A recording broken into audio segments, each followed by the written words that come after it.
Indonesia, a heaven on earth, the land of immeasurable diversity.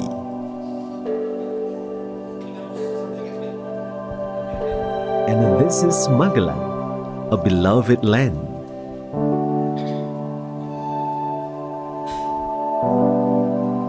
The universe provides many beautiful places with the wonders of the world. Unima presents to be a milestone in facing a more competitive and inclusive era. With the prophetic spirit, ethos, and motivation, Unima is ready forming the quality people based on Islam, affording the excellent graduates in science and Islamic in behavior. Welcome to Universitas Muhammadiyah Magelang. It has 7 faculties with 21 study programs. Faculty of Economics and Business, Faculty of Law, Faculty of Education, Faculty of Islamic Religion, Faculty of Engineering, Faculty of Health Sciences, Faculty of Psychology and Humanities. Established on August 31st, 1964, Unima continues to be committed in forming an excellent and Islamic generation. From various backgrounds, we have succeeded in building an intellectual community that enriches and enhances humanity as a contribution to the nation. For the superior generation, Unima is supported by advanced technology facilities for industrial research and development. Standing in a strategic location, our campus is very accessible even for people with disabilities. This is a manifestation of an inclusive educational environment. Maintaining a commitment to the environment and society, Unima always takes concrete actions to create synergy and collaboration with community. In addition, Unima also partners with stakeholders and the industrial sector to facilitate and provide convenience for the students.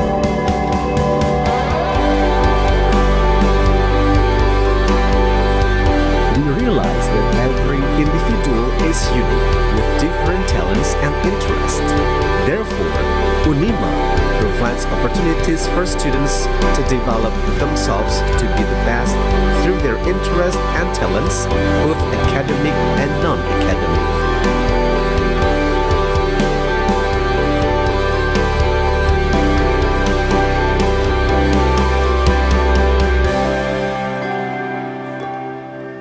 We embrace our diversity, growing the future together for Indonesia and for the world. Unima, moving and inspiring.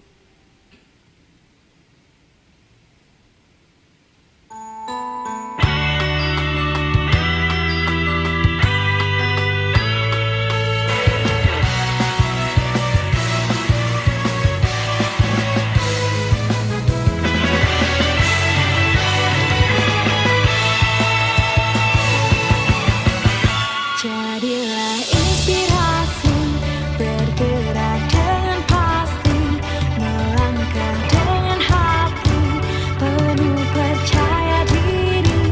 Ciptakan pendidikan unggul dan profesional, Islami inovatif berkualitas.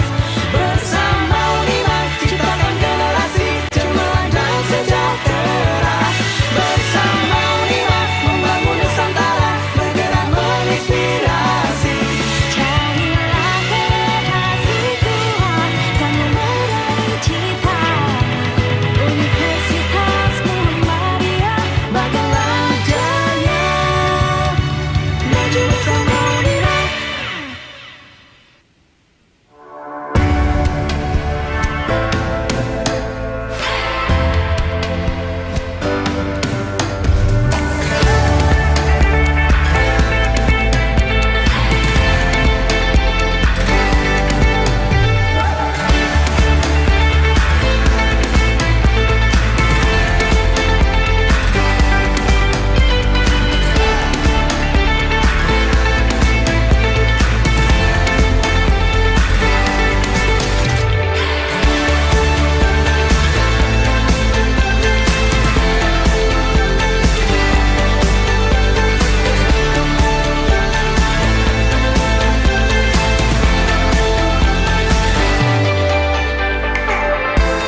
Ladies and gentlemen, as we are about to begin, please be seated.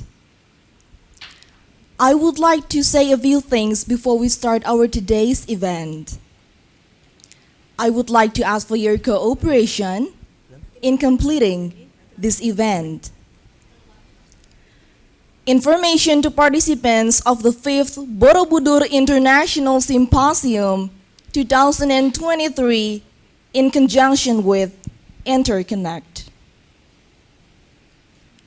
During the opening session and symposium, participants are expected to activate the camera, use a virtual background, and mute the microphone until invited by the moderator in the discussion session. Download the virtual background, program book, participant data, book for abstract, and resource materials from the bis.unima.ac.id website. Stay tuned. We have already notified you via WhatsApp groups and emails registered in the conference system. Make sure your internet connection is stable when participating in this conference activity. The symposium is limited to only 500 participants. If colleagues are unable to join via Zoom, kindly watch the live stream on YouTube under Humas Unima. Assalamualaikum warahmatullahi wabarakatuh. Good morning, ladies and gentlemen. My name is Mahatma Asintia Diatmika, as Master of Ceremony, who will guide the course of the event this morning until the end of the event later. Ladies and gentlemen whom we salute, before we begin, let me greet the guests of honor who are with us today. The Honorable Rector of Universitas Muhammadiyah Magelang, all Vice Rectors of Universitas Muhammadiyah Magelang, the Honorable Co-host University Director, the Honorable Lecturers, Speakers, Keynote Speakers, and the Honorable all participants of this event. On behalf of the organizer of this event, I would like to welcome all of you to this 5th Borobudur International Symposium 2023 in conjunction with Interconnect under the theme Smart and Sustainable, the Synergy of Green Technology and Digital Society. It is a leading annual event that brings together experts, professionals, researchers, and policymakers from various fields to discuss and explore the intersection of green technology and digital society. The conference aims to foster collaboration, knowledge sharing, and innovation to address pressing challenges related to sustainability, technological advancement, and the digital transformation of society. Ladies and gentlemen, in the morning, we will have an opening ceremony followed by a seminar session with special speakers from around the world, such as Indonesia, Malaysia, Tanzania, Hungary, Turkey, Taiwan, Philippines, and others. Then in the afternoon, we will hold an online Q&A session for all attendees. Ladies and gentlemen, let us open this seminar with the recitation of the Holy Quran, which will be recited by Arif Yanuar. To Arif Yanuar, the floor is yours.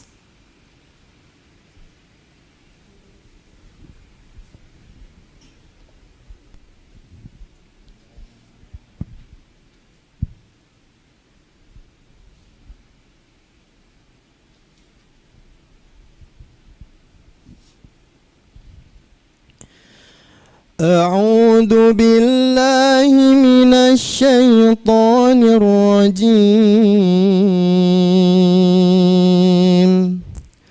بسم الله الرحمن الرحيم. اقرأ باسم ربك الذي خلق خلق الإنسان من علق اقرأ وربك الأكرم الذي علم بالقلم علم الإنسان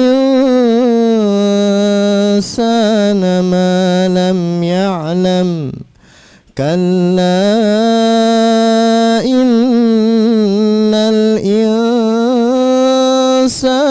ليطغى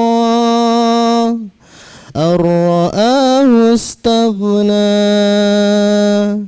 إن إلى ربك الرجعى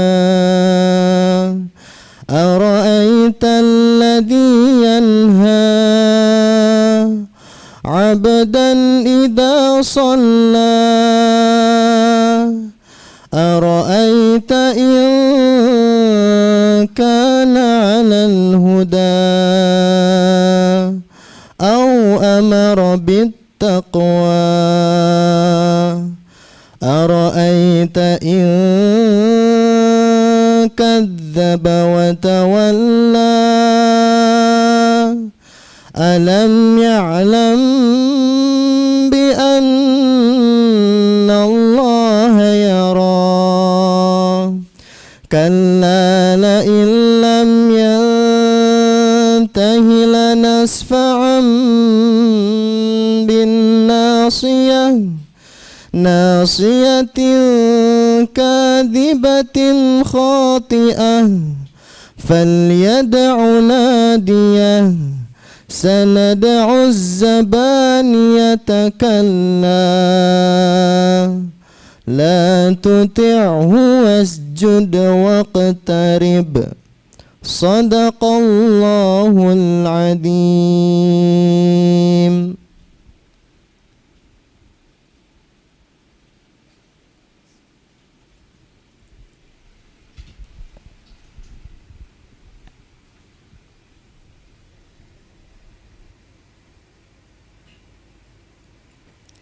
Thank you to Arvi Anwar who has recited the holy verses of the Quran for us. May Allah always provide guidance and help to all of us. Amen. Ladies and gentlemen, please download the virtual background, program book, participant data, book of abstracts, and resource materials from the bis.unima.ac.id website. Stay tuned. We have already notified you via WhatsApp groups and emails registers in the conference system. Kami informasikan kepada para peserta virtual background, program book, data partisipan, book of abstracts, dan materi narasumber dapat diunduh pada website bis.unima.ac.id dan sudah kami informasikan sebelumnya melalui WhatsApp group serta email yang terregister di sistem konferensi. Ladies and gentlemen, in the next agenda, we will together sing the national anthem, Indonesia Raya.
Our respected ladies and gentlemen, the 5th Borobudur International Symposium 2023 welcome remarks and report will be delivered by Professor Dr. Insinyur Muji Setio, STMT, as chair of the 5th Borobudur International Symposium 2023.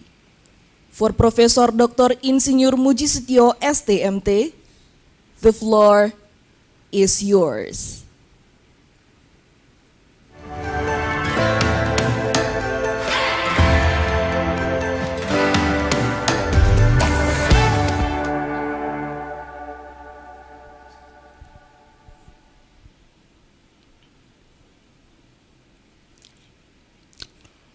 The Honorable Rector and official partner universities, Assalamualaikum and good morning to all of you. Welcome to the 5th Borobudur International Symposium 2023 in conjunction with the first International Conference on Environment, Green Technology and Digital Society. Prior the main event begin, let me start this speech by reviewing the relationship between green technology and digital society. To this day, sustainable development and the role of technology become ongoing debate. Green technology focuses on developing and utilizing environmentally friendly solutions for a sustainable society. This include renewable energy, waste management, water conservation, sustainable transportation, and green manufacturing. On the one hand, Industry 4.0 integrates advanced technologies such as IoT, AI, big data, robotic, and automation in industrial processes. At the same time, digital society has rapidly developed. They use tools, platform, and network for communication, commerce, governance, healthcare, education, and entertainment. Recognizing the potential for synergy between this field, our present conference expects contribution from keynote speakers and presenters to explore the contribution of green technology and digital society to sustainable development.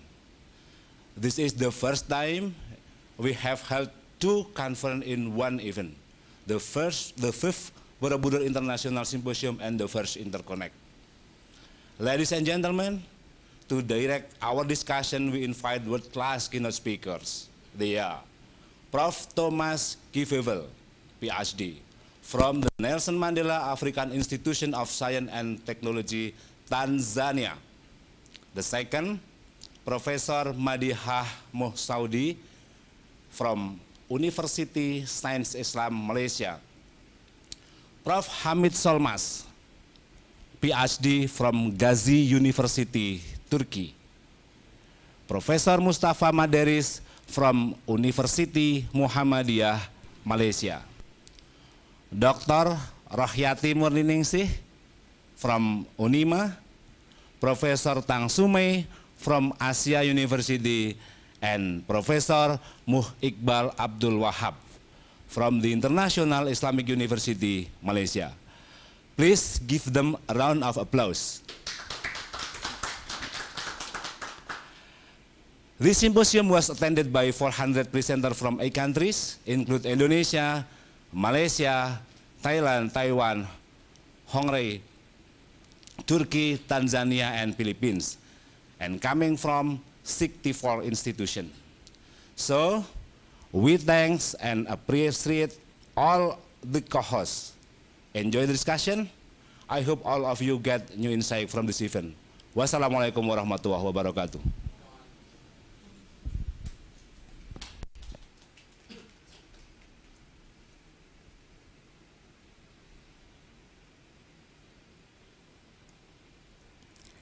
Thank you for the welcome remarks and report, Professor Dr. Insinyur Muji Setio, STMT.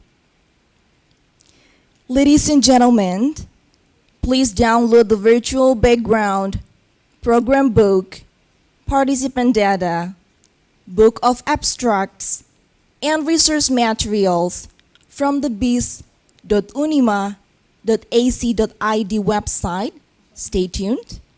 We have already notified you via WhatsApp groups and emails registered in the conference system.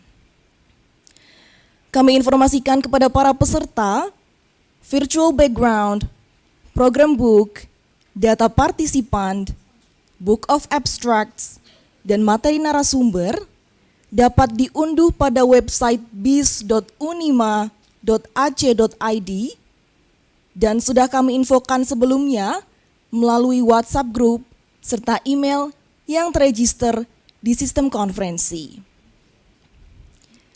Ladies and gentlemen, next up is a welcome speech from Dr. Lili Andriani SAMSE as Rector of Universitas Muhammadiyah Magelang. For Dr. Lili SAMSE, the time is yours.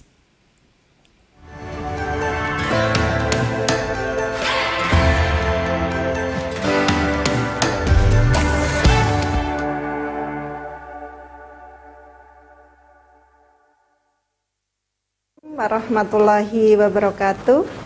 Good morning, ladies and gentlemen, the honorable participant, distinguished guests, esteemed speakers, and respected scholars. Alhamdulillahirabbil alamin. All praises belong to Allah, the Almighty, for His grace and mercies. And may salawat and salam be presented to Prophet Muhammad Sallallahu Alaihi Wasallam.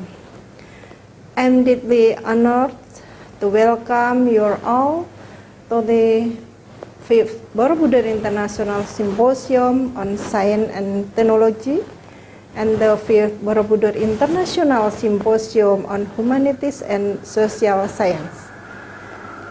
It is indeed a pleasure to witness the gathering of brilliant minds and innovative thinkers from around the world in this prestigious event.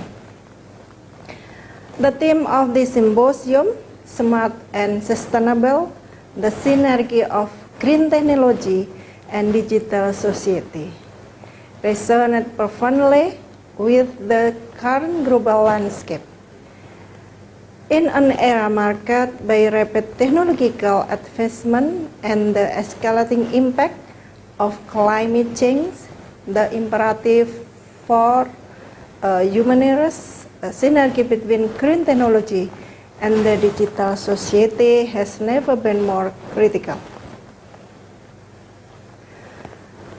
The symposium serves a platform for researchers, scholars, and practitioners to engage in meaningful discussion, circulating its research findings and explore collaborative strategies. It is a testament to our collective commitment to find solutions that not only address the challenges of today, but also pave the way for a more sustainable and equitable future. Today, it is with great pleasure that I extend a warm welcome to our esteemed keynote speakers and the leadership of our co-hosting institution who have graciously joined us for the 5th Borobudur International Symposium. A special greeting goes to Professor Thomas Kivivele, PhD from the Nelson Mandela IAST, Tanzania. Professor Madihah M. Saudi, PhD from University Saint Islam Malaysia. Professor Hamid Solmaz, PhD from Gezi University, Turkey. Profesor Mustafa Matderis, expert staff at Pimpinan Pusat Muhammadiyah. Profesor Muhammad Iqbal bin Abdul Wahab from International Islamic University Malaysia. Professor Tang Su-ming from Asia University, Taiwan. Dr. Rohiyati Murniningsih, SEMP, from Universitas Muhammadiyah Magelang, Indonesia. Your expertise, dedication, and invaluable contribution to academia and research inspiring us. We are honored to have you share your insight and perspective during this symposium. And we look forward to the enriching discussion that will undoubtedly emerge from your presentation. I would also like to express my gratitude to the leaders of the co-host institution have a crucial role of fostering academic collaboration and knowledge enhancement. Your commitment to the advancement of education and research is commendable, and we are delighted to have you as our partner in this symposium. A greeting to AKM Temanggung, Institut Seni Indonesia Denpasar, Institut Teknologi Statistika dan Bisnis Muhammadiyah Semarang, Our Lady of Fatimah University, Politeknik Negeri Samarinda, Sekolah Tinggi Ilmu Farmasi Yayasan Farmasi Semarang, Sekolah Tinggi Teknologi Warga Surakarta, Universitas Balikpapan, Universitas Buana Perjuangan Karawang, Universitas Muhammadiyah Ponorogo, Universitas Muhammadiyah Surabaya, Universitas Negeri Padang, Universitas Pancasila, Universitas Singaperbangsa Karawang, Universitas Trisakti, Universitas Veteran Bangun Nusantara, University of Saint Anthony, Filipina, Universitas Islam 45 Bekasi, Sekolah Tinggi Teknologi Ronggolawe Cepu, Universitas Mohadi Setiabudi, Politeknik Negeri Banjarmasin. I extend my sincere gratitude to the organizing committee, participants, and sponsors who have contributed to the success of this event. May the insight gained during the symposium propel us toward a future where the synergy of green technology and the digital society become a driving force for positive transformation. In conclusion, I wish everyone fruitful discussion, valuable connection, and memorable experience during the 5th Borobudur International Symposium. Together, let us make the symposium a surrounding success. Thank you. Wassalamualaikum warahmatullahi wabarakatuh.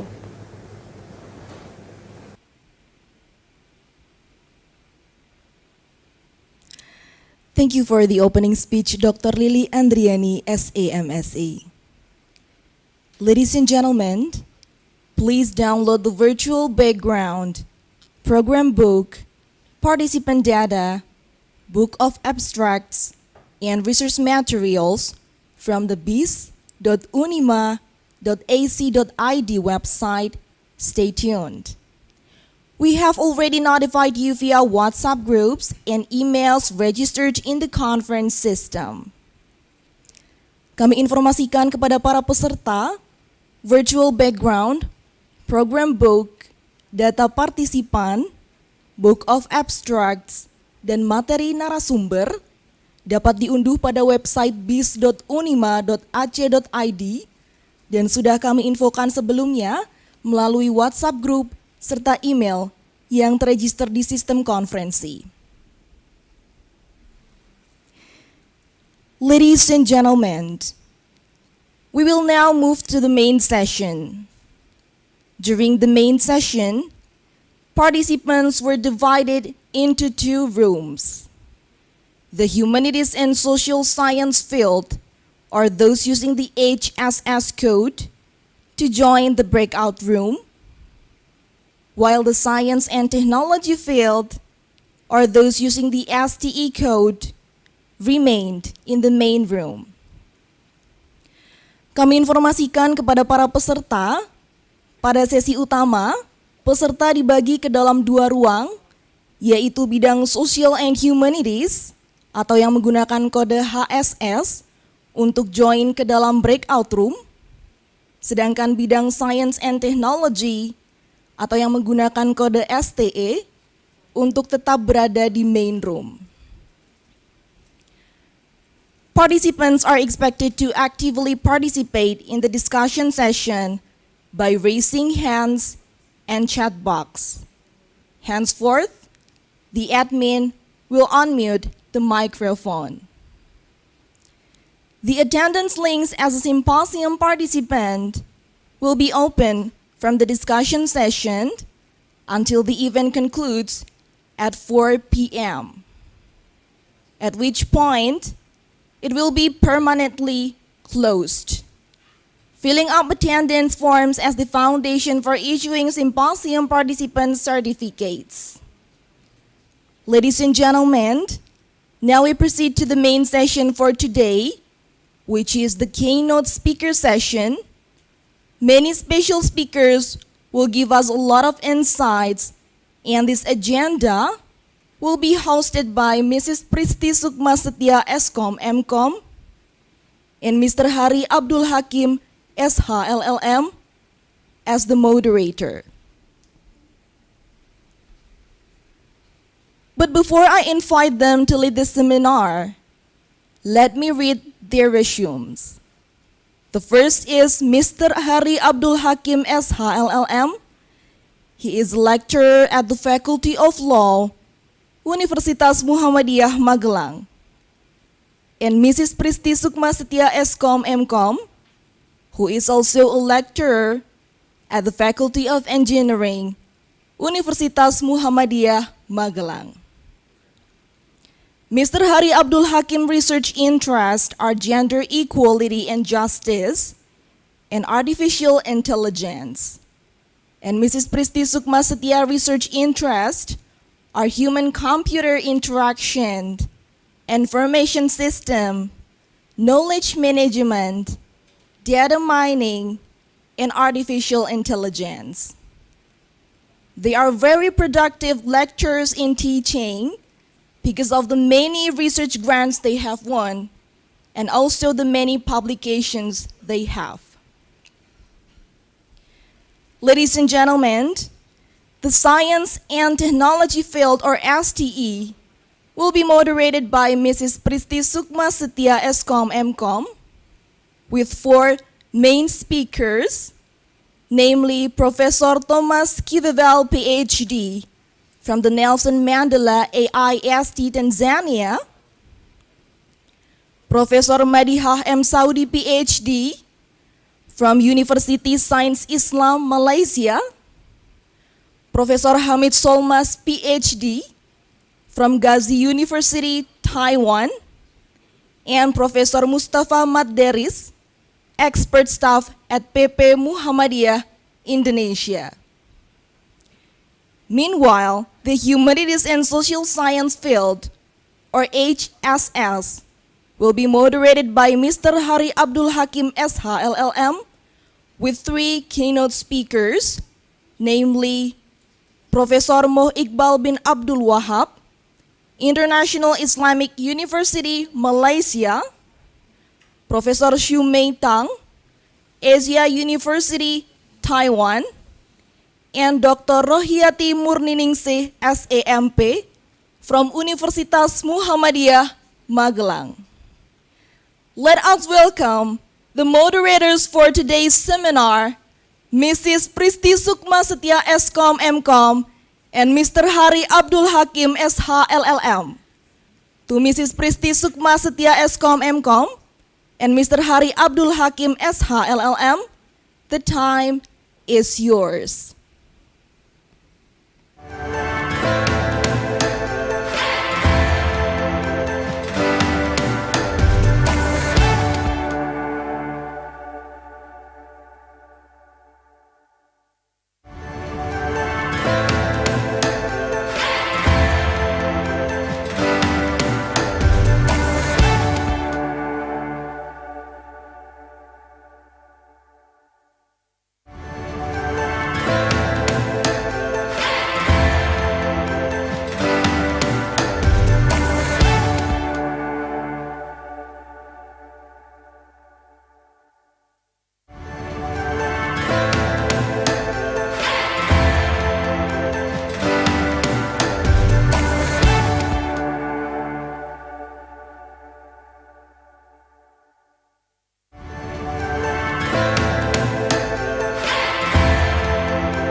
Okay, good morning, dear ladies and gentlemen.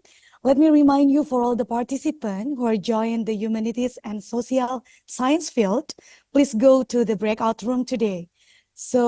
And the participant with the science and technology field, please stay here because we'll begin our section seminar. Sekali lagi kepada para partisipan, peserta untuk topik Humanities and Social Science, bisa segera join di breakout room, sedangkan untuk rekan-rekan yang join di Science and Technology topik, bisa tetap stay di sesi ini. Assalamualaikum warahmatullahi wabarakatuh. Good morning, ladies and gentlemen. Once again, a warm welcome to the 5th Borobudur International Symposium 2023 in conjunction with Interconnect. We are gathered here today under the theme, Smart and Sustainable, the Synergy of Green Technology and Digital Society. As we delve into the heart of our symposium, we now transition to our main session agenda, the seminar. This segment promises to be enlightening as we have the privilege of hearing from our esteemed keynote speakers.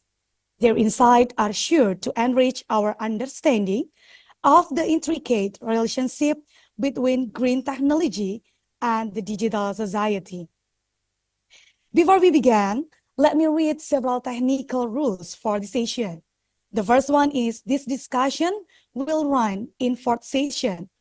Every session will be delivered by each keynote speaker, followed by the question and answer session with a duration of 30 until 40 minutes. The participant may ask the question by sending it to the chat box or directly deliver it to the keynote speakers. Ladies and gentlemen, distinguished guests, it is an honor and privilege to start our first session. Let me introduce our esteemed first speaker for today, Professor Thomas Kivavel from the Nelson Mandela African Institution of Science and Technology, Tanzania.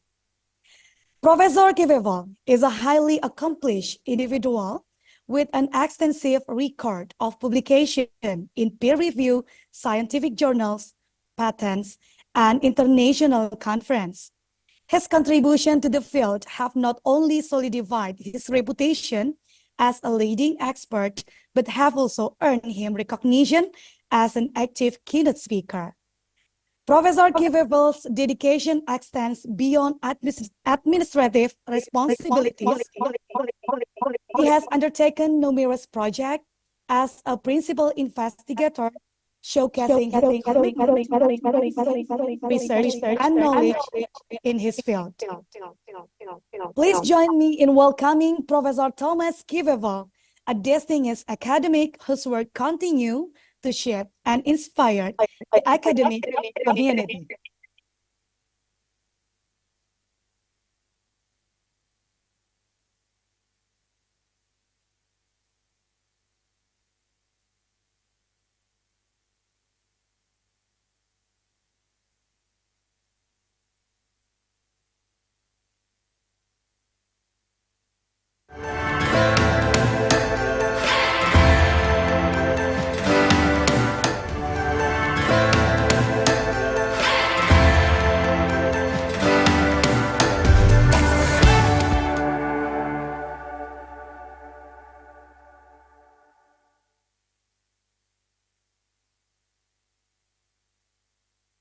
solar dryers in reducing post-harvest losses. Actually, my name is Thomas Kivevele. I'm an associate professor at the Nelson Mandela African Institution of Science and Technology. It is based in Arusha, Tanzania. NMAST is the university in the northern part of Tanzania, which is close to Nairobi and very close to the very famous Mount Kilimanjaro. The university started in 2009, and the first cohort of students were enrolled in 2011. Our university is a research-intensive university. We offer only masters and a PhD, specifically on science and technology. Today, I'll talk on the issues of food security in urban Africa, especially on the role of solar dryers. But at the end of the day, we want to tackle the challenge of post-harvest loss. Actually, this is the situation in most of the cities in Africa. It is overpopulated with a number of cars, so you can't even move sometimes. So as of now, of almost 472 million people are living in the cities in Africa, and they expect by 2035 over 810 people will be in the cities or in the urban area in Africa, which will be almost 45% of the African people will be living in the urban areas. And these people are expecting to face a lot of challenges, and one of the challenges will be the issues of food security, also the issue of water security, the issue of poor infrastructure, and the experience of flooding and the likes. I think you have seen in most of the cities. So today, actually, I will not talk about the issues of water or wherever, but mostly I will talk on the issue of food security, especially the challenge of post-harvest loss. So we have seen a lot of losses in African agricultural system. This is due to a number of challenges that we are facing. So we can ask ourselves why there is a high post-harvest losses in most of the African countries. In the area that is with a high post-harvest loss is on the handling practices, also in the packaging stage. This is where a lot of losses in agricultural produce are being lost, and most of the products that are being lost, most of the products that with high post-harvest loss is the vegetables and the fruits, also the roots and the tubers. This contributes to the big post-harvest losses, and there are a number of challenges of why we have these big post-harvest losses in Africa. So we can say high rate of post-harvest loss contributes to food security, food storage shortage, and have left millions of people in the country, in different developing countries, suffering from malnutrition. Now, why there is high post-harvest losses in African countries or many developing countries? We have issues of employing improper harvesting methods. Also, we have the issue of lack of access to effective storage facilities. Also, we have the challenge of absence of proper packaging and packaging technologies. Also, we have the issue of lack of efficient transportation system. You can see in the picture, people are transporting products from farms with a very fine kind of technologies. So with this kind of technology, we expect a lot of post-harvest loss. Also, we have the issue of climate change. This is a global kind of a problem. Also it comes with a lot of challenges to these post-harvest losses. So basically, for us as researchers, we understand that post-harvest loss basically increases with the humidity and temperature. These are the key parameters that cause high losses of products, or most of the products get rotten. So the post-harvest loss can increase with the better market access. So even during the high production season, people, if they have a good access to market, means they can sell their products. Also have a good post-primary education. on the post-harvest issues, also higher season price differences. It means people have to sell with good prices even if it is a high season. Also the possibility also of improving storage and handling practices of the products. So these are the key challenges that many of these developing countries or low-income countries are facing, and this contributes a lot to the high post-harvest losses. And why now do we need solar dryers? As I said before, so most of our research we work on solar dryers just to come out with the simple technologies that can be of help to the people to dry products, store it and sell it maybe during the season when there's a good market, or for easy transporting from the farms or from any area to the other area for good market. So the solar dryers normally is just a normal solar collector where air is heated and then you do the drying. Also you can have indirect kind of a solar dryers where the solar collector heats up air that goes to the drying chamber where you put your products and dry. So with this kind of technology we expect to have a good quality of products if you compare with the normal open sun drying where we expect to have a lot of contaminants with sand and insects and the other stuff.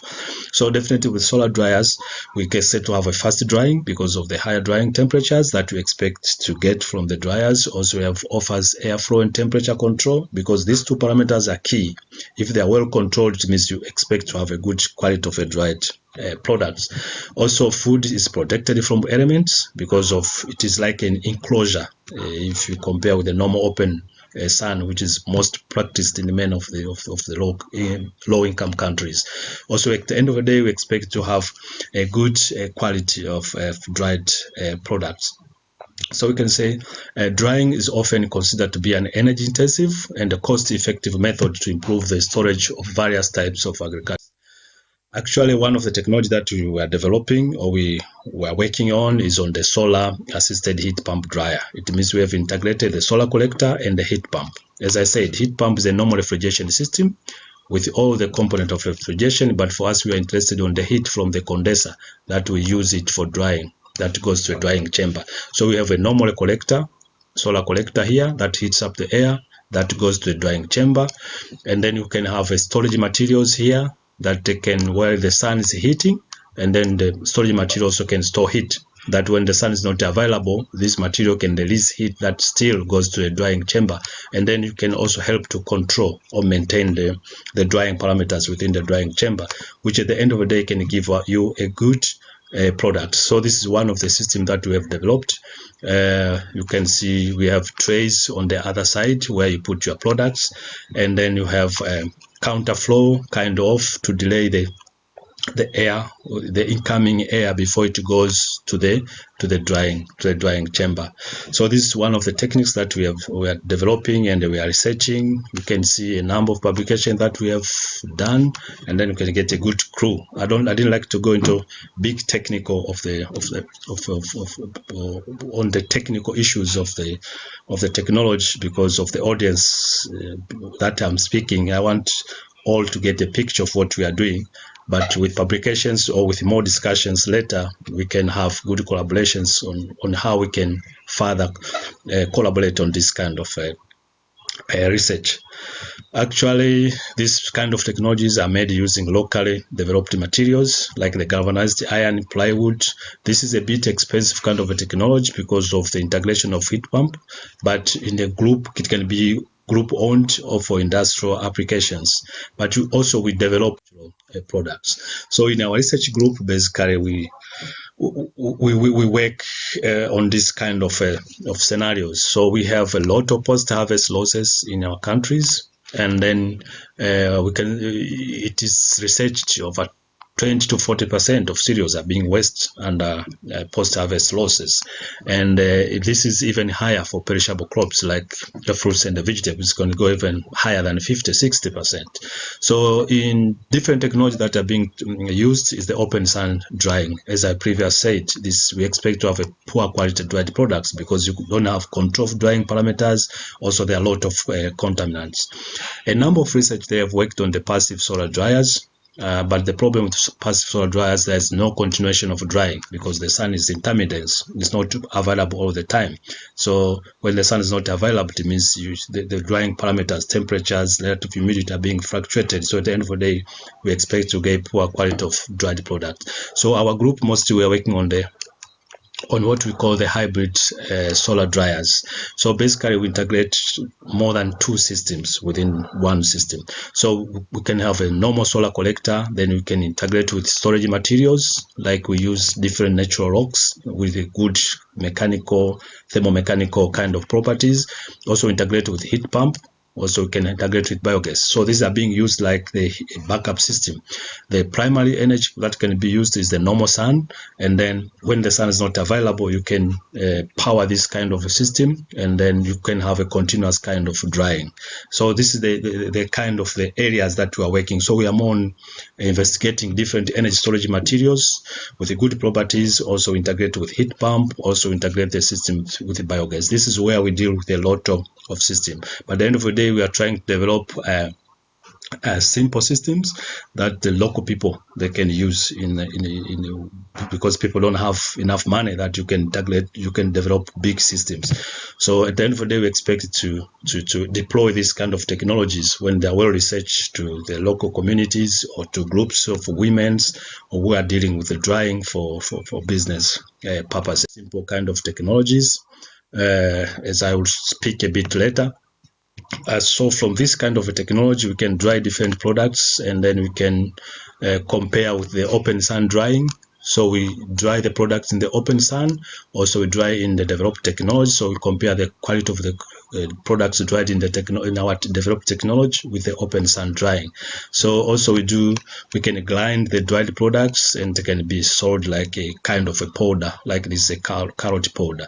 So we also work with the people from the food nutritions, so are helping us on analyzing the quality of the products, but basically comparing with the one that we have dried with our technology compared to the one that is dried in the common open sun drying. So we also go to the exhibitions to exhibit the dried products. Also, our interest is on exhibiting the technologies to different stakeholders, especially the government, the policy makers.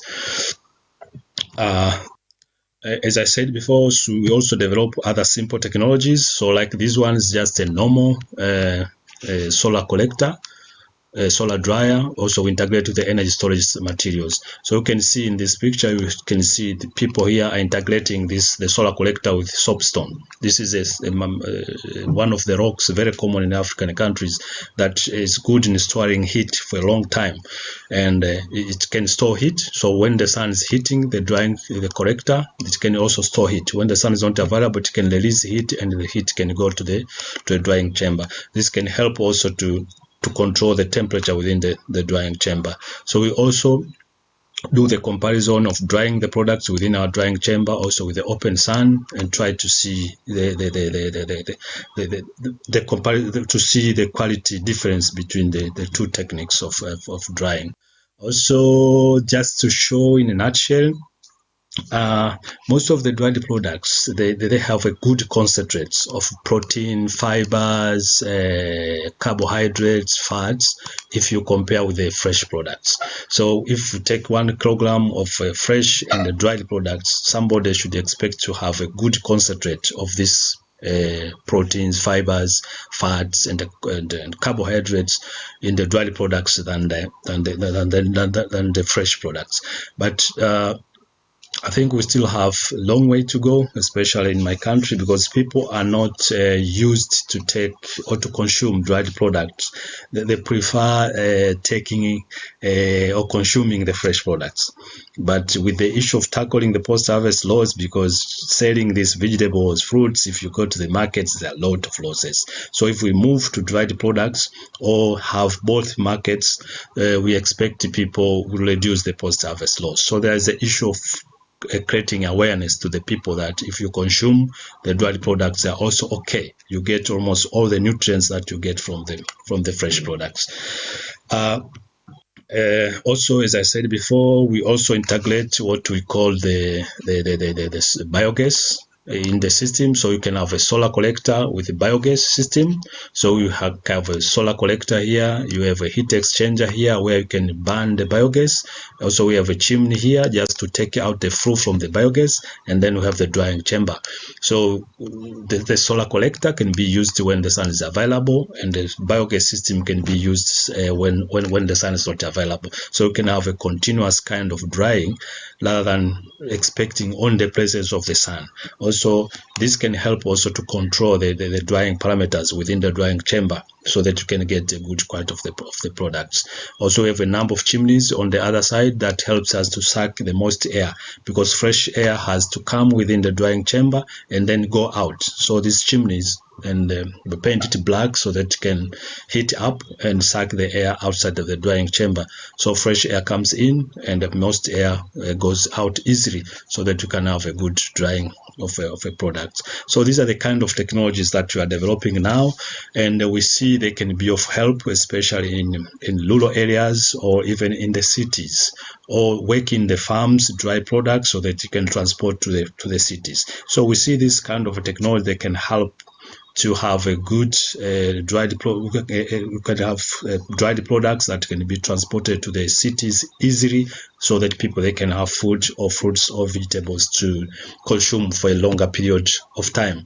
Also help the farmers to sell it when the market is good, rather than now selling at a lower price, especially during the high season where they don't have storage system. So they have no choice but to sell even at a lower prices.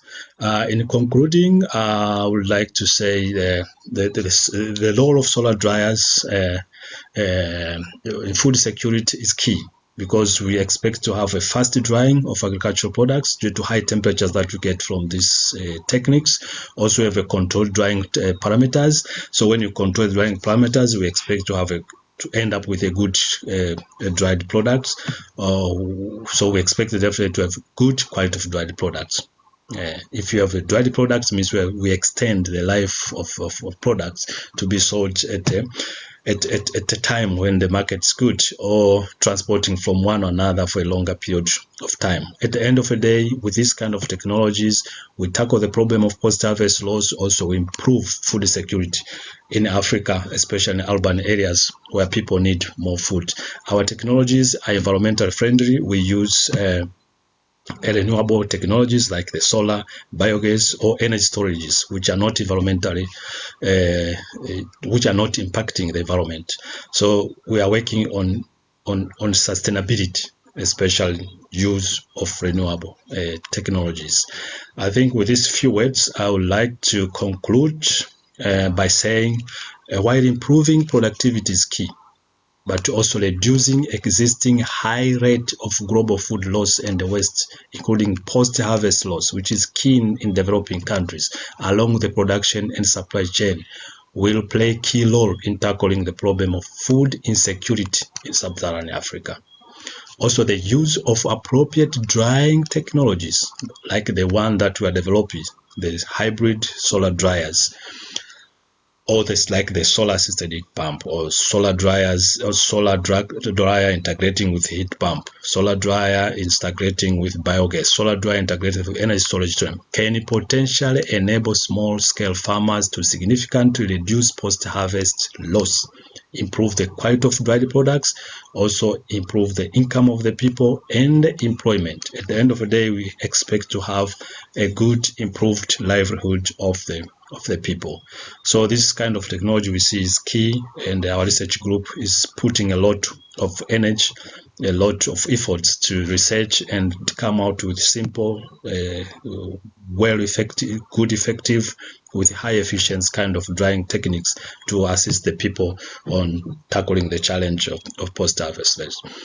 These few words, I would like to acknowledge our funders, because we work on a number of projects that we get funds from different funders, the European Union, USAID, and other people who are listed in this slide. We thank you all. And with these few words, I would like to thank you all for listening. Also, I would like to thank you, Professor Muji Setio, for welcoming me to give this short keynote. And I expect with these few words to collaborate more with you Professor Satio, and even other people who will be interested to work with us. I thank you for this opportunity. I thank you all for listening, and I wish you all the best symposium. Thank you. Okay, ladies and gentlemen, that's our session with Professor Thomas Kivival. Thank you so much, Professor Thomas Kivival, for your bunch of knowledge and insight. Now, let's move to the second session. The second session will be delivered by the second keynote speaker, Professor Media M. Saudi, PhD, from University Science Islam Malaysia, Malaysia. Professor Media M. Saudi, PhD, is a professor in the Information Security and Assurance Program, Faculty of Science and Technology at University Science Islam Malaysia, Malaysia. She is also a pioneering force in cybersecurity and education. Professor Media influence resonate across border, shaping a brighter future in cybersecurity and education. Her legacy of knowledge, mentorship, and global collaboration continues to guide aspiring minds and professionals alike. Her research interests are malware, mobile security, and data privacy. Now, please welcome our second speaker, Professor Media M. Saudi, PhD, from University Science Islam Malaysia, Malaysia.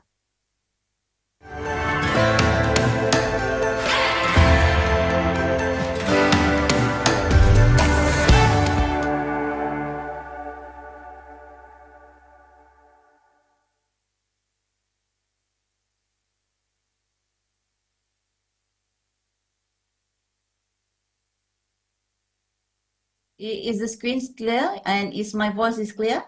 Yeah, the screen is clear. Oh, I'm so sorry. Maybe you just can share screen again, Prof, because I see your screen. You cannot see my screen? Yeah. Let me share my screen again. All right. Probably I share the whole screen easier. Yeah. Visible now? Yeah, now I can see it. Maybe you just can click on the slideshow. Right. Is it clear now? Yeah, it is clear now, but I can see the presenter point of view. Is it okay for you? Presenter point of view, which means? Yeah, because now I also know the notes. So the screen is showing from the presenter point of view. Oh, Yeah, that's weird. maybe you can. It's So- okay. The one is just the abstract, no problem. All over the world. Another thing that we need to understand when we're saying about digital society is in terms of the digital performance. Either we want it or not, we need to understand that when we developing into a country with digitalization, we need to measure it, how effective it is. So this is the result. A statistic shows how the digital performance from each country. As you can see on the screen, there are differences between 2010 until 2020. Okay, we can see Denmark, South Korea, Estonia. All right. So for your information, Estonia is known as one of the advanced country in digitalization. Many countries using Estonia as their benchmark when doing digitalization. There are many reasons. Almost 90% of the services are being conducted by digitalization. All right, so these are the whole idea in summarization, in graphical and visualizations, how digitalization impact for each country all over the world. You can see, okay, number one, the Denmark, it have the digital governments, digital academic, national ID, blockchains, e-perolehan is the procurement, the initiative of e-governments, big data analytic, big data analytic and AI, and digital society, followed by other countries. Okay, so different countries have different agenda, how the digitalization works.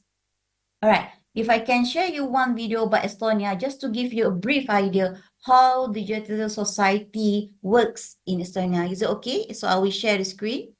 I will share the Yes. video. Yeah. Let me click. We are in Tallinn, the capital of Can you hear it? Estonia. Yeah. The Baltic country is Yes, home to we can see. 1.3 million people and to one of the most advanced digital societies in the world. From e-residency to online voting to national ID cards, we're here to see how Estonia can be a blueprint for other countries looking to go digital. For our first stop, we went straight to the top with a visit to Estonia's president, Kersti Kaljulaid. If you could describe Estonia's digital society to someone who's maybe never heard of it before, what would you say? You can apply for passport, you can apply for driver's license, you can sell your car and buy a car online, register it online. So most of the services in Estonia, when it concerns public service, is digital. We have a generation who has grown up knowing that you communicate digitally. Estonians realized because they embraced the internet and technology, business and everything was going to move to the internet. Instead of just having an offline ID card, you also need something that works online.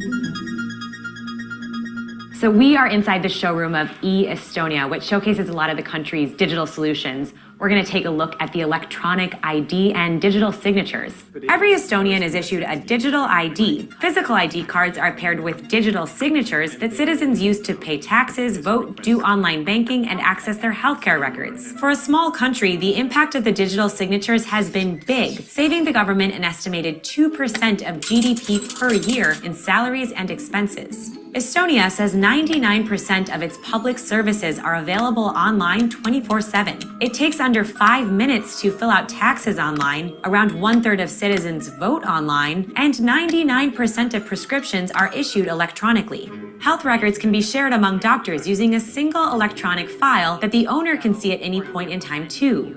So here you can see a list of doctors that I have been in treatment with. Everything that regards your health record, your health, this is here. So another big feature of Estonia's digital society is the e-residency program. This basically allows you to start a company here in Estonia, even if you're not a resident. E-residents can benefit from the European Union's single market without actually living in the EU. Estonia was the first country in the world to offer e-residency, and so far more than 50,000 people have applied for the program since it launched in 2014. So we are on our way to meet with Taavi Kotka. Taavi is a well-known presence in Estonia as the country's first Chief Information Officer. We just started to think about it, like how we can increase the amount of people who are connected to Estonia. We had to approach this question differently, and we took the approach that, okay, why not we connect them digitally? So how did Estonia become so high-tech? It all started in 1991 when the country gained independence from the Soviet Union. The government embarked on a series of fast-track reforms to modernize the economy, and it saw investments in technology as a key way to boost economic growth. By 2000, all schools were equipped with computers, and today children as young as 7 years old learn how to code. The government also offered free computer training to 10% of the adult population. These efforts helped raise the percentage of Estonians who use the internet from 29% in the year 2000 to an impressive 91% in 2016. Skype was one of Estonia's early tech success stories. The video chatting company, which was bought by Microsoft, was founded here in 2003.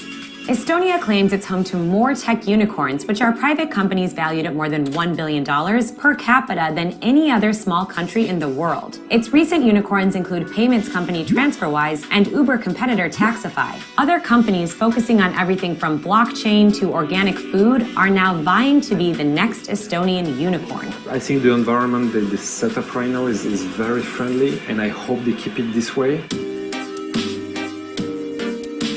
So the road to a digital society here in Estonia hasn't been without bumps along the way. In 2007, the country suffered a massive cyber attack, which forced the government to take steps toward protecting online security. Estonia helped launch a branch of NATO devoted to fighting similar attacks. The government created a data embassy in Luxembourg where it stores copies of all of its data. And schools teach cyber hygiene starting in elementary school. The efforts haven't stopped cyber attacks altogether, but today many people here are convinced their data is safer online than on pen and paper. You actually see who has access to data, what data was collected, why, how it was used. And if you have an ability to control that, you can cover it, you can delete it, etc. It actually gives you more privacy. One thing we learned about Estonia's digital society, it's not enough just to keep up with technology. As its population ages, Estonia is trying to lure in high-skilled workers like digital nomads, remote workers who use technology to do their jobs anywhere around the world. We're heading in to meet Carolee Hendricks. She's the CEO of a company called Jubatical. She's working with Kiluvansi from the Estonian Interior Ministry to develop what would be the world's first digital nomad visa. It's one example of a public-private partnership at work. It really reflects on what our whole immigration policy is about. We want to attract talented people, entrepreneurs that are beneficial to our society, to our economy. Do you see it as important to be attracting skilled workers? The loudspeaker of the world, which means United States right now or Brexit, it kind of seems that loud is closing down, but there's a lot of countries who are actually thinking about how to make it easier, how to attract people. Where people will move will very much define the failure or success of economy, right? So we're seeing how initiatives like the digital nomad visa and e-residency are encouraging startups and entrepreneurs here in Estonia. This is the Tenopol complex. It's home to more than 200 tech companies. Priit Gruus founded a health tech company whose app helps detect early stages of skin cancer. The small environment, the digital environment, people are very open for new innovations. As a market size, it's not that big, so you really have to think big at the very first step and think of your growth plans into other countries and other continents even. Replicating Estonia's digital success in bigger, more diverse countries will be easier said than done. After all, the entire population here is roughly equivalent to that of Dallas. But in a world that's only getting more digital, there are a lot of lessons we can learn from this glimpse into the future. All right, I hope that we get the idea what's the digital society all about, and we are heading to it, hopefully in the nearest time. And I think most of the country, even Indonesia and Malaysia, we are already inside the agenda of digitalization and digital society. Okay, so far so good. Is it clear, Pristy? The video is good? Yes, the video is good. Oh my God, so much insight I get, Prof. All right, great. So, okay, with regard of the video that I showed earlier, there are one thing that we need to bear in mind. So I've skipped all the digitalization. So these are example of from Malaysia, how we implement digitalization, where all the SDG have to be in place, the Sustainable Development Goals, the Wawasan Kemakmuran, RMK12, trend emerging technologies. So all of these will be part for the digitalization. So the most worrying part will be on the cybersecurity attack. As you can see on the screen, these are the projections that are being made by our Ministry of Science. Okay, by 2050, what are the technologies that will be adapted or adopted with our daily life? If I can summarize the whole visualization, the projection until 2050, so there will be on the top is all the area of sectors that play big roles in any country. For example, energy, business, culture, medical, smart technology, smart city, water and food, agriculture, education, and also the environment and biodiversity. So on the left side is the enabler or the drivers. So these are the technology that will be adapted, adopted, the involvement. All of this has been predicted by the Malaysia country for the future. All right. So this is how Malaysia moved to digitization. So in comparison with Estonia, so saying that there are plans that are being made by each country. So let's go to one example, how the green tech related with the digital society before we go further details on the cybersecurity attacks against the digital. Okay, so this example from UC, my university, so how they reduce the environmental impact, especially for the ICT infrastructure. We are focusing on the ICT infrastructure. So there are a few strategies that have been implemented in our country, which include the implement energy efficient hardware, visualize server and data centers, recycle old hardware, utilize cloud services, implement power management policies, and raise our awareness. So this is by implementing this strategy, using reduced environmental impact and promote sustainability in the ICT infrastructure, which is related with our team for the seminar. All right, so we go a little bit details for each agenda. Okay, so for the attendance, of course, everything being digitalized at the moment. There's no such thing as using the card, so it just through our mobile. So we call the cost saving is about 69,000 Malaysia ringgit per year.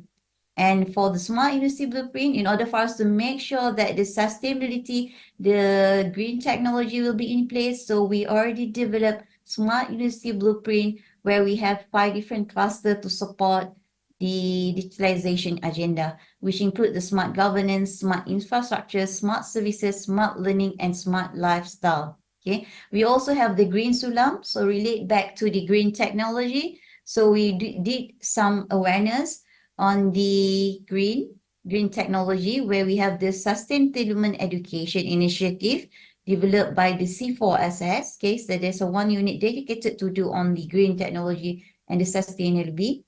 And we have utilized cloud services and virtualized servers. So that's basically how it works.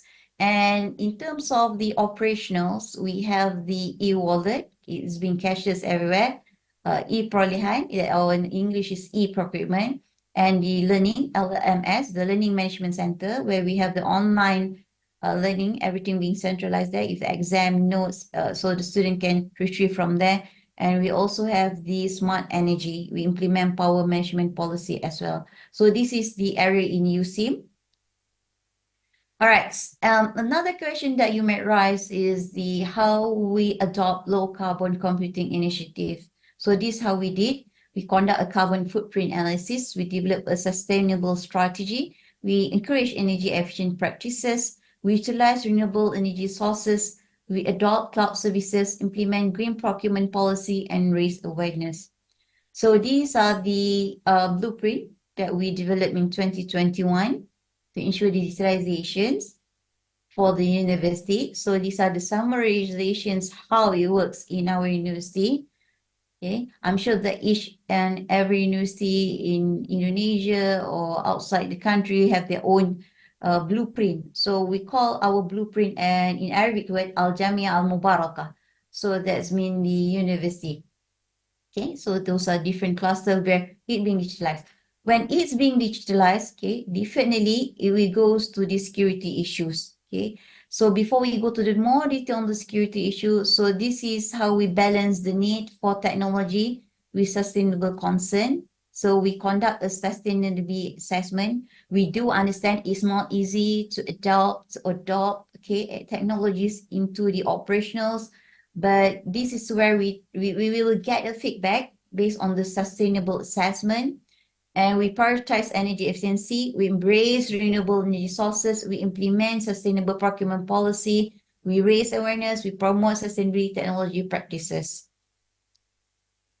All right, so if you ask in terms of the student, what role do students and faculty play in promotion sustainable ICT practices on campus? So there's you can see on the screen, we do the advocating for sustainability. We embrace sustainable practices. We also want to know the performance by having the feedback, participating in sustainable initiative, incorporating sustainable into coursework, and conducting research on sustainability. All right, we've done on the digital society. We know how it's being implemented. It's not impossible. If we look into Estonia, of course, it's far very advanced country. So we look into Malaysia, we have USIM, for example, as I mentioned earlier. So let's go to the one of the another important agenda when saying about digital society is in terms of cybersecurity. So these are the statistics that's going on all over the world, across the world.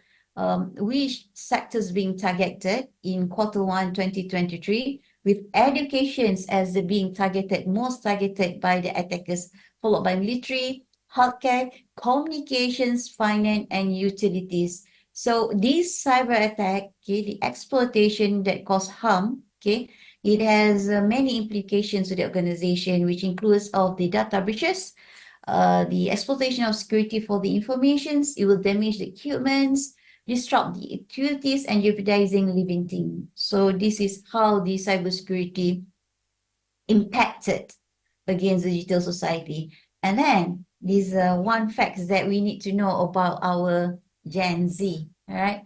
So in for millennials, okay, 57% and 64% then Gen Z, which is I would say the 80s, born in 80s, late 80s. So they have financial account with the non-traditional institutions, very advanced. Okay. And unfortunately, there are account takeovers, about 89% of digital fraud, and 3 of the 5 fraud transactions from a mobile browser, and 1 from 20 fraud attack associated with malicious mobile applications.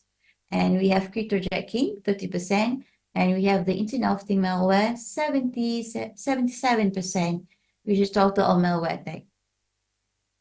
Okay, so the cybercrime laws all over the world, across the region, if you can see on the global regions, as shown in the screen, okay, so it's increasing year by year.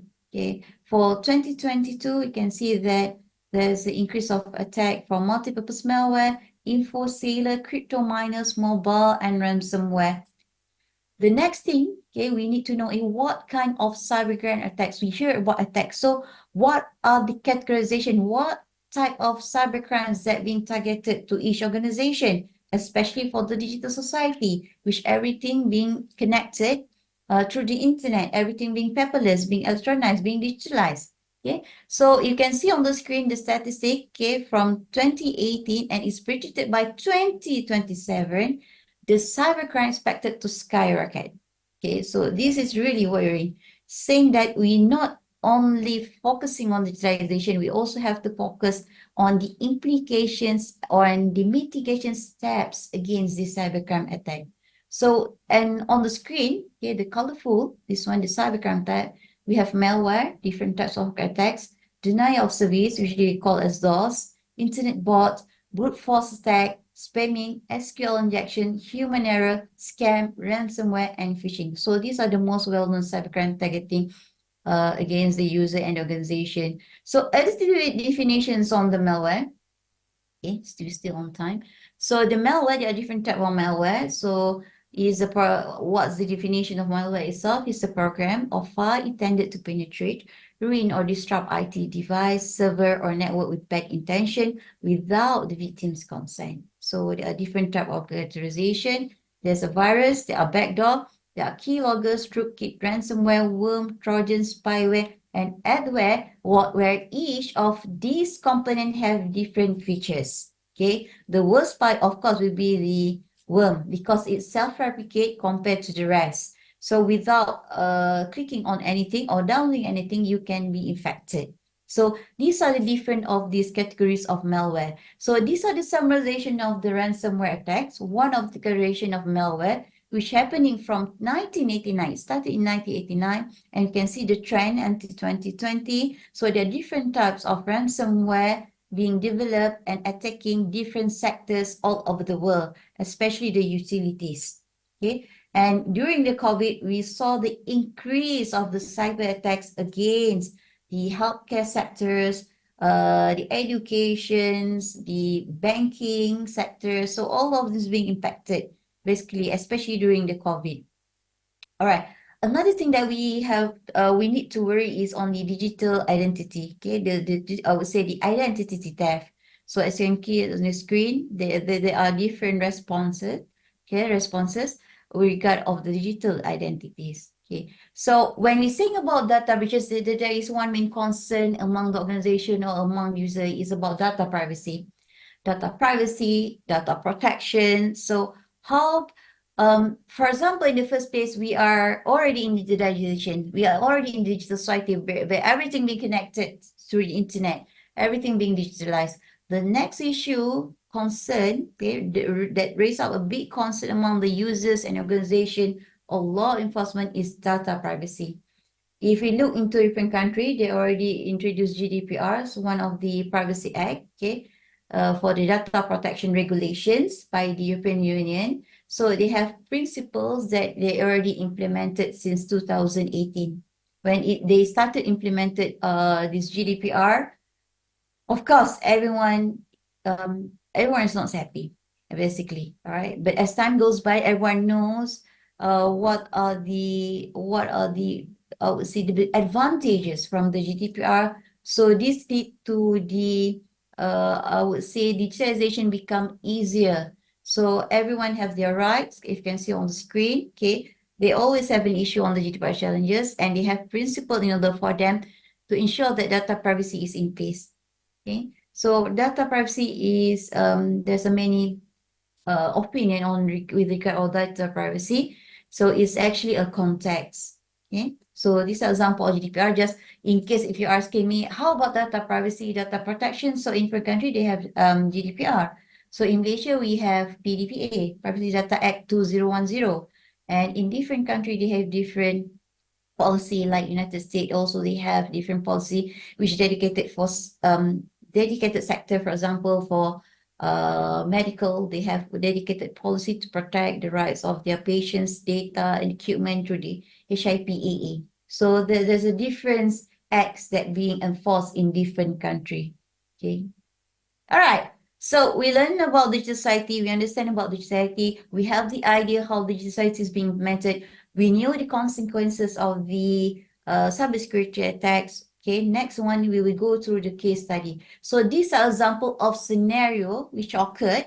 Okay, I think most commonly occurred nowadays on the attacks to the user. So let's have a look. So there's a story for this tax scam scenario. Okay, so on 11th December, okay, 2023, Najia was watching her favorite movie when she received SMS message from unknown caller named Alice. Say Alice, okay, that's not Sally. So Alice was crying and claimed that she had mistakenly registered Najia's handphone number with her bank account and apologized for her silly mistake. Then Alice requested Najia to forward the tag number. So tag number is a number that being sent to your SMS, to your phone. Okay. So that we call as tag number. So she could correct the mistaken handphone registered number and pay her mother's hospital bill payment immediately. Feeling pity, then Najia forwarded the tag number to Sally. She felt so happy because she was able to help Alice to pay her mother's hospital bill. To her surprise, the following day, there was a mysterious transaction being performed through her mobile phone and all her saving was gone. Okay, she became panicked and rang her bank helpline number for help. The bank investigated. All the transaction was validated from Najia based on the tag number. So these are the chronology. Okay, what happened to Najia. So the victim received tag via SMS, though no transaction was conducted. The attacker connected to the victims, and then the attacker claimed that she had mistakenly registered using the victim's phone number with her bank account. And then the attacker requested a tag number from the victim's handphone number registered cancellation.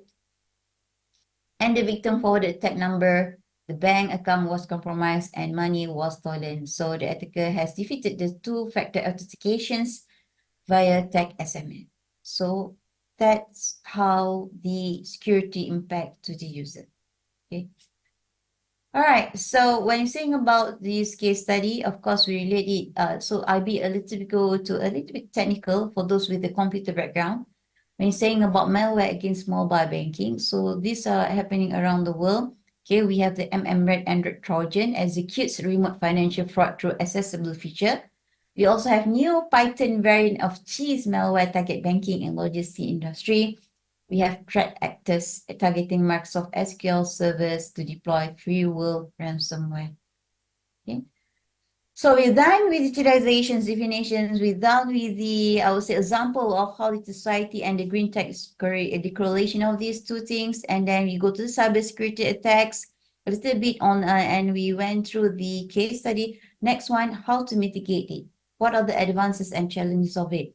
Okay. So one of the way how we can mitigate the cybersecurity attacks, okay, by principle of zero trust. Never trust, always verify. So that's the fundamental concept in order for us to mitigate all the cyber attacks. So there are 7 pillars, as you can see on the screen. There are users, device, network, application workload, data, visibility, analytic, automation, and orchestration.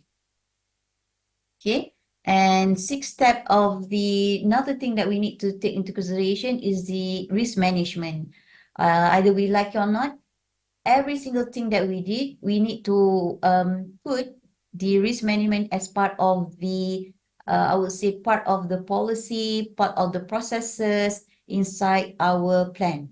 Okay. So when you're saying about risk management, okay, it's about how we identify the risk tolerance, the acceptable level of risk, how we prioritize remediation for that particular risk, and how we inform decision about cybersecurity condition. Say on the screen, the example of 6-step to the NIST RMF risk management framework. Okay, is quite well known. This is how they identify the risk management.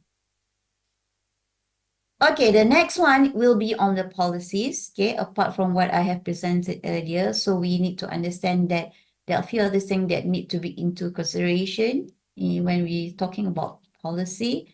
So among those things that need to be emphasized will be on the national and international strategy legal foundation. Okay, incident response, capability and risk management approach, industry government partnership, a culture of security and supply chain security. I will touch in more details in the next slide, and information sharing mechanism. Okay, when you're saying about supply chain security, okay, we have to understand the idea of outsourcing to the third party. I'm sure that many organizations outsourcing so many things to the third parties. So there's always a risk. There's an additional risk for this by outsourcing the supply chain. Okay, so how are we going to secure it? Okay, we cannot avoid it because sometimes it's easier to have third party outsourcing, but we have to make sure that it's being secured. So how to do it? Okay, so these are the suggestions. Make sure that to have secure operators and the entire ecosystem of partners and vendors, to have business plan, contract and operations, which includes integrated and sustainable supply chain security through information sharing and partnership. So if there's any information with their tax, okay, you always can share. And the next one is legal compliance, which is very significant. Once we already have all the technical parts, we need to make sure that legal compliance will complement whatever plan, whatever operational, whatever policies, whatever technologies that we implemented in our organization. Last but not least, to have a continuous monitoring and assessment of cybersecurity posture. So to wrap up for my presentation, so cybersecurity is a dynamic field, okay? Cyber attacks are on the rise on digital society, and we have to be prepared in terms of the training and vulnerability assessment, design sector-specific resources and initiatives, cooperate with agency on a national, regional, and international level, expand information sharing, and build robust national policy and strategies. And when you're saying about digital society, so digital society against cybersecurity threat must implement robust security measures, including regular updates and patches, employee training, network monitoring, encryption, and the use of advanced cybersecurity tools and technology. And we have to be aware of the emerging threats, okay, for effectively safeguarding digital infrastructure, alert to recent threats and technology. So that the end of my presentations. I hope that we have a clear understanding, all right, a clear understanding about the securing digital society in current world. So I pass to you. So if there's any question, Okay, thank you so much. What a great insight from Professor Madia M. Saudi, PhD.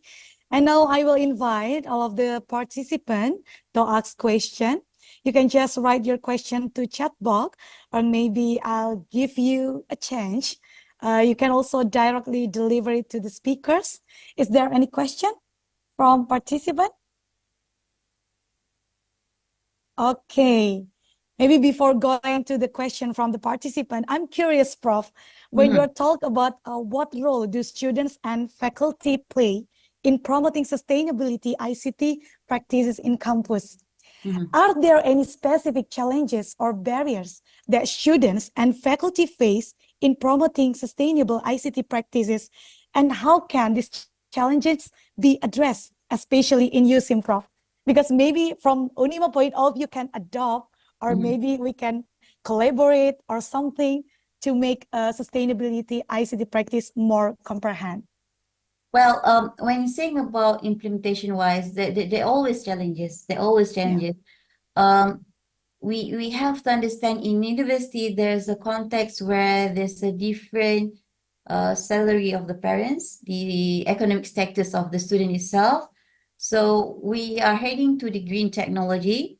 So one of the way is by having the BYOD, bring your own devices. which is beneficial for university because they have safe costing in terms of have to buy a new PC for the learning. Unfortunately, for the student, yes, it's easier for them to carry anything, the devices, but this is where the government has to play a role because in our university, almost 70% is B40. That means the salary for their parents is about 3,000 and below. And if, just imagine if they have about 11 siblings, so that will be a little bit serious. But fortunately, we have a society we call Pusat Zakat, which will donate a notebook to them in order to support the idea of the green technology, the sustainable idea. So that's how it works. We have to make sure that everyone plays their roles, the stakeholders, the universities, the parents, the student, and also how the society will help us in order to make sure that digitalization will be successful. So a lot of these things have taken into consideration. COVID-19 taught us many things, so many things.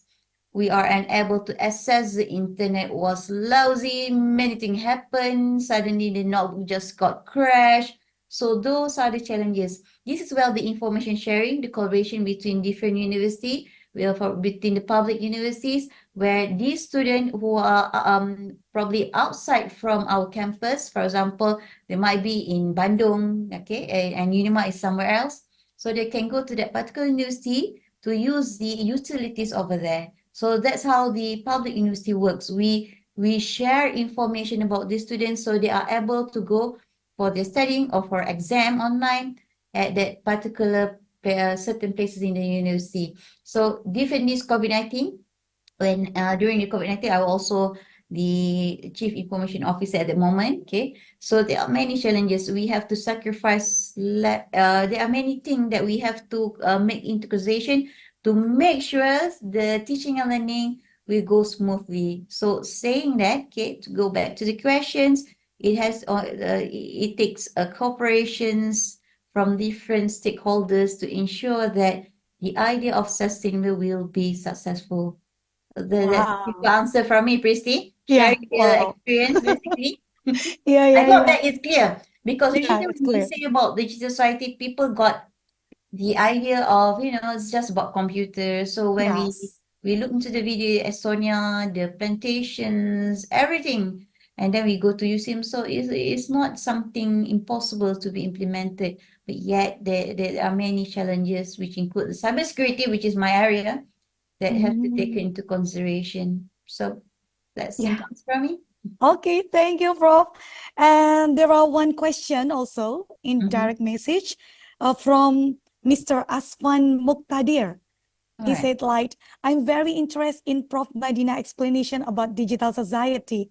Please allow me to share a few questions. And here's the question. How to implement digital society if applied in Indonesia, which has a large population, where there is still a large portion of the population in this age group who don't even know about it yet. Although currently the government has implemented several parts of the digital society itself.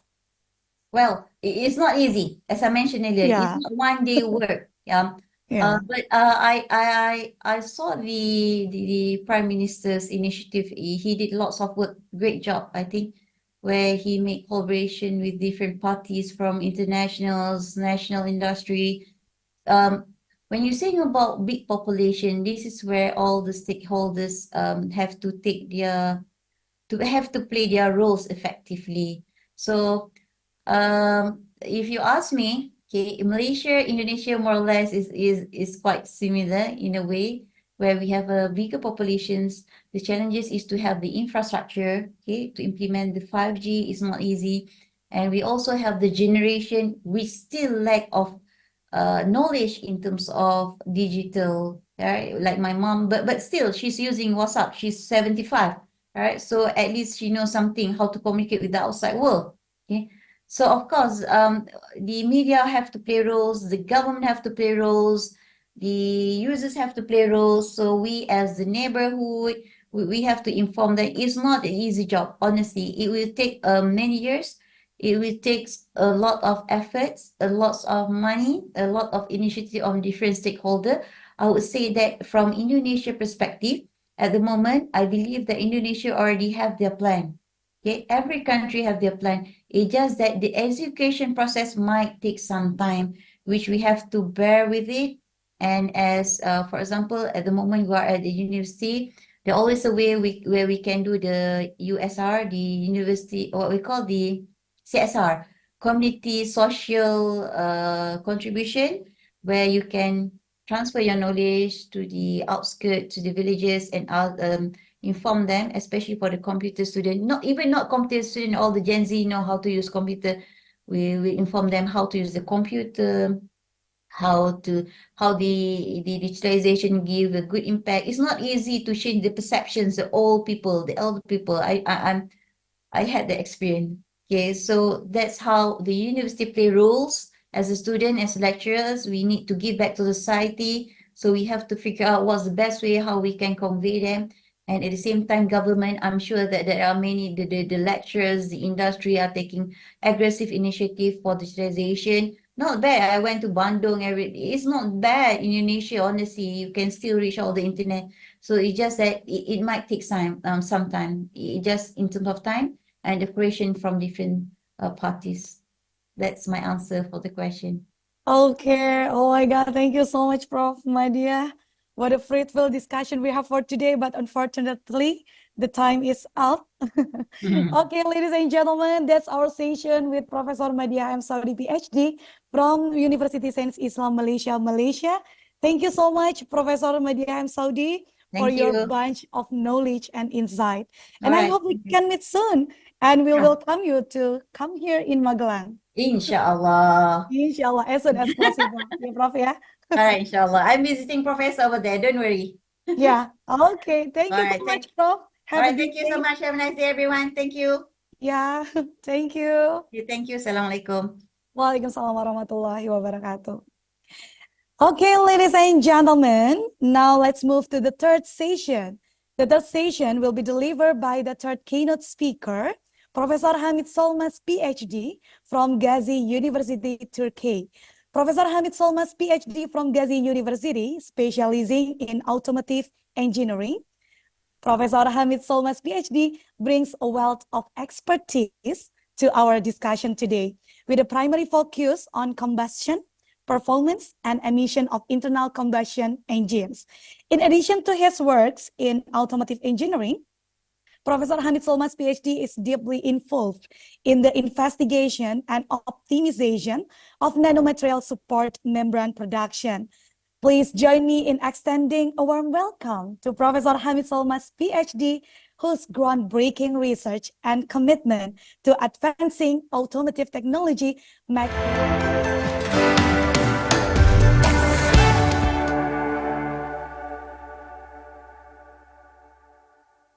Okay, how are you, Prof? Yes, I'm good. How are you? How are you doing?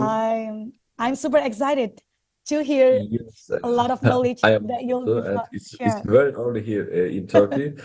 Yeah. Okay, Prof, maybe Ma- now the time is yours. Okay, thank you. Thanks so much. Let me share my screen. Yeah.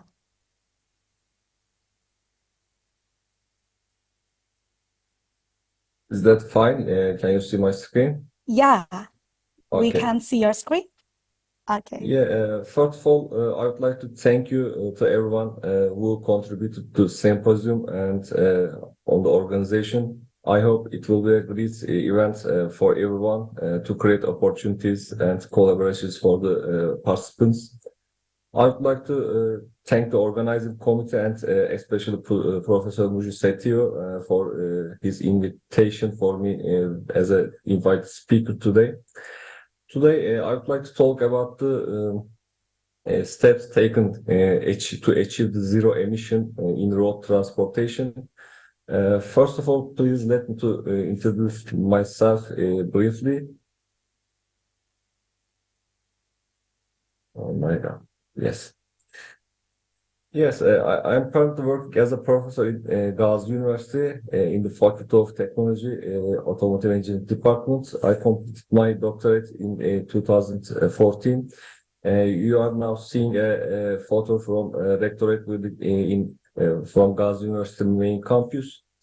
I am also the one of the founding members of Society of Automotive Engineers Turkey, and I'm the founder editor of International Journal of Automotive Science and Technology and Engineering Perspective journals. Between 2015 and 2016, I conducted postdoctoral studies at Michigan Technological University. At that, I worked on low temperature combustion modes and their control mechanisms. Right now, my main research studies like that. I'm currently working on low temperature combustion modes. I'm working on modeling the internal combustion engines. I conduct research on alternative and clean fuels and the usage in internal combustion engine. And also, I am doing a research on fuel cells, development of the membranes, much cheaper and long life. I will talk about, I will give details about this project in the coming slides.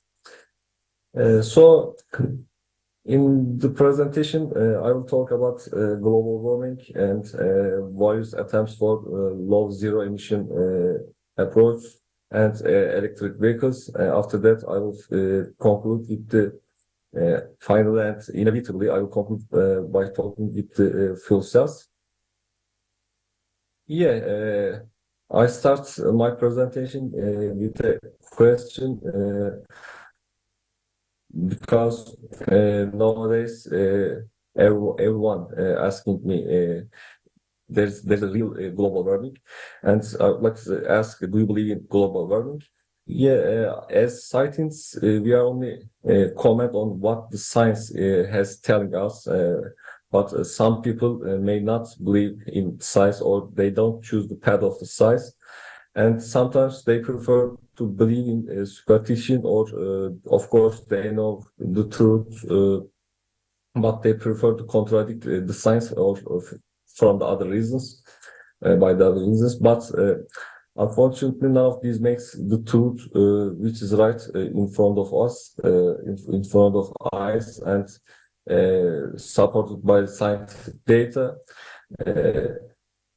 We have face to face that facts because we have children. What can we should do something for our children in the future. We should leave a better life for them in the futures. Even the politicians produce their own lies. Yeah, actually, this graph shows all the truth, and this summarizing the situation. Why some politicians are not believing or lying about the global warming. In this graph, we see that the top 5 countries in CO2 emissions, producing CO2 emissions in 2022. You see that China is the most CO2 productive country, and China is responsible about 31% of the world's CO2 emissions today, and it's followed by 14% by United States of America. This result shows us the relationship between CO2 emissions and economic growth and population as well. In countries where industrialization and economic growth targets are high, CO2 emissions are generally high, but of course the population has also another impact. In this graph, you see the hockey stick line about the world's population. You see after 1900s, the world's population is increasing very sharply. increasing number of the people on the earth will increase the need of energy. As you know, when we add ever increasing urbanization to this, the energy needs will increase, will reach to extreme levels. After 1900s, also urbanization was also increased, and by this way, the situation both increases the need of energy and causes a decrease in the available land per capita in the world. In 1900s, the land area for of the global for a human was 8.9 hectares, and in 2012 it's decreased to 1.79 hectares. That means we are using the world's more than the earth. According to data, humans used 1.8 Earths to live in 2018. This result shows us the growing population and insufficient land area, and it will affect the ecological side of the Earth. And now we know that the Earth resources are consumed within 6 or 8 months. Nowadays, August 2nd August this year was the Earth Overshoot Day. That means humanity burns through the planet's yearly resources by 2 August. That considering that this scenario, if the population growing will continue like that, it's expected that there will be a need for 3 Earths in 2050, and this means cultivating the same land over and over again, and this puts function the risk for the ecosystem. Natural resources are limited, and many have been or about to depleted. Even water and food, which we consider renewable, is running out. Let me to give some examples from Turkey, and Turkey has changed its name, official name, from Turkey to Turkey, and that's why sometimes I am confused. I'm using sometimes Turkey and sometimes Turkey. Sorry for that, but the correct one is now Turkey. Yeah, I will give some examples, but of course you will show me some similar examples from other countries. The map you see, the drawn map of Turkey, and it belongs to September 2022 between and to February 2023. For a 6 months period, the government created this map, and the black ones shows the dry areas. And please note that these 6 months periods belongs to fall and winter, which we expect more and more rain. And as you can see, almost half of the country is completely dry.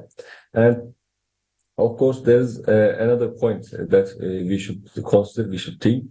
In this graph, you can see the natural disasters in Turkey, and blue ones are showing the flood disasters. Despite of all of these droughts, in the recent years, floods are increasing, and this year about 50% has lost his life in flood disasters in Turkey. That's the reason. That's the reason of the climate change, and CO2 is the main responsible for that. CO2 emissions are one of the most important greenhouse gases, as you know, and it's need to reduce rapidly all around the world. As you can see, this graph and CO2 emissions are strictly has a string relationship between human population and CO2 emissions, and we should decrease it very rapidly.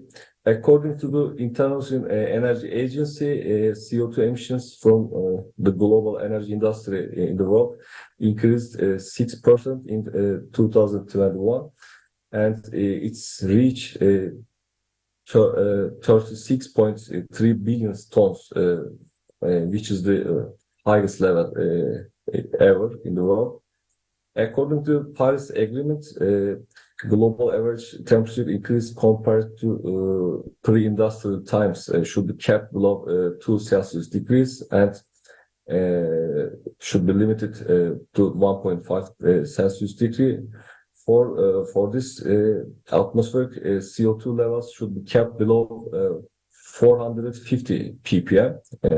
But in September 2016, Scripps Institute reported that CO2 levels has permanently exceeded the 400 ppm. So this exceedation shows us the regulations are not sufficient in the world to reduce CO2 to desired level. So let's look at the transportation sector. Transportation sector is one of the main contributors for global energy consumption and polluted emissions, as well as greenhouse gas production. According to the 2015 data, there were 1.1 billion light commercial vehicles and almost 400 million heavy goods vehicles in the world. And in the United States, almost 30% of total energy consumption in 2021 was used for transportation of the people and goods. And more than almost 100% of transportation is carried out by internal combustion engine still. So that means most of the energy is used for transportation still. According to data from 2018, road transport, including passenger and freight transport, accounts for almost 75% of CO2 emissions from global transport.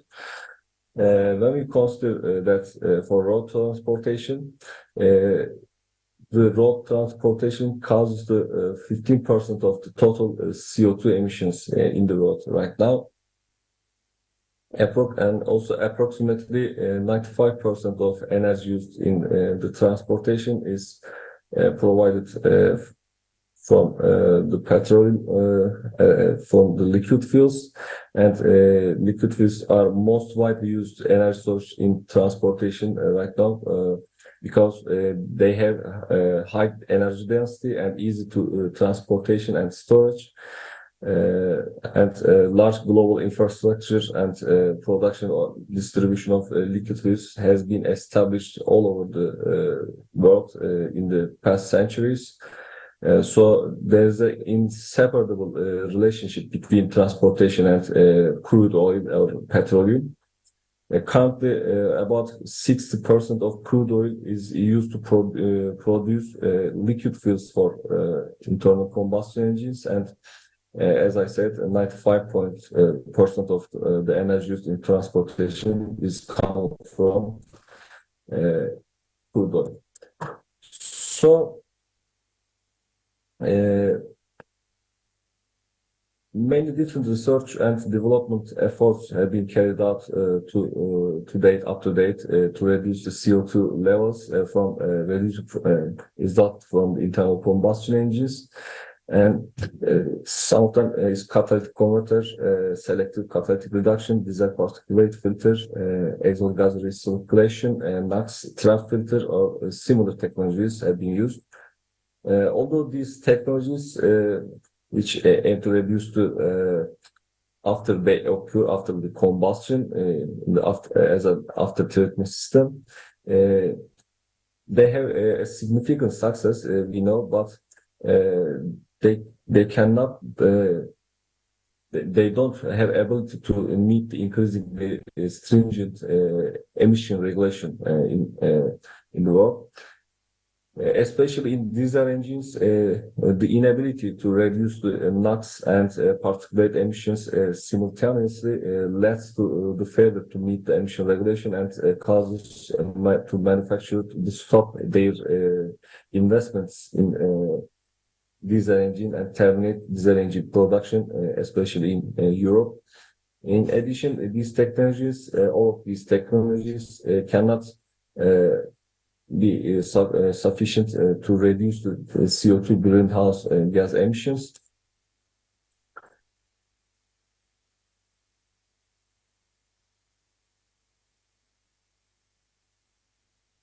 So, in order to reduce the CO2 emission from the internal combustion engines, these engines are using fossil fuels, and we should increase the engine efficiency and provide them to consume less fuel.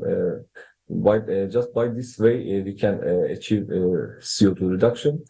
And for this, we can take some priorities, and engine optimization is the first one.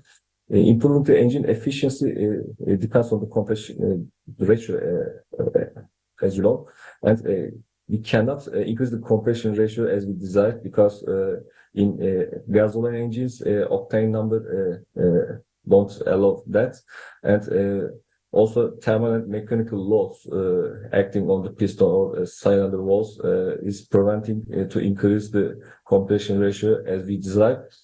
And another area that in that engine optimization and engine operation is in the recent years is low temperature combustion modes.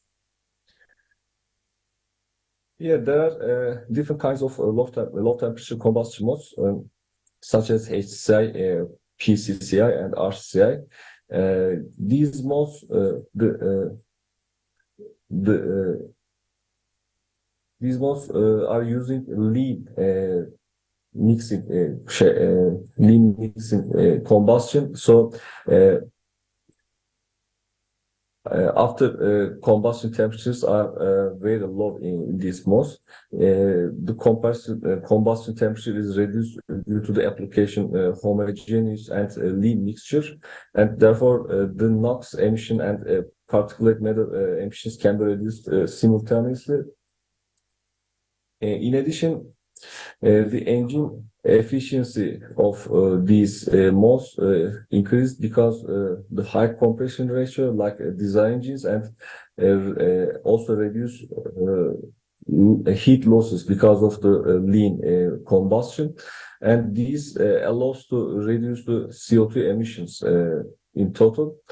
However, there's a big challenge in these engines. In these engines, engine can be operated in a very limited range, especially in terms of engine speed, because of the knocking and misfiring problems.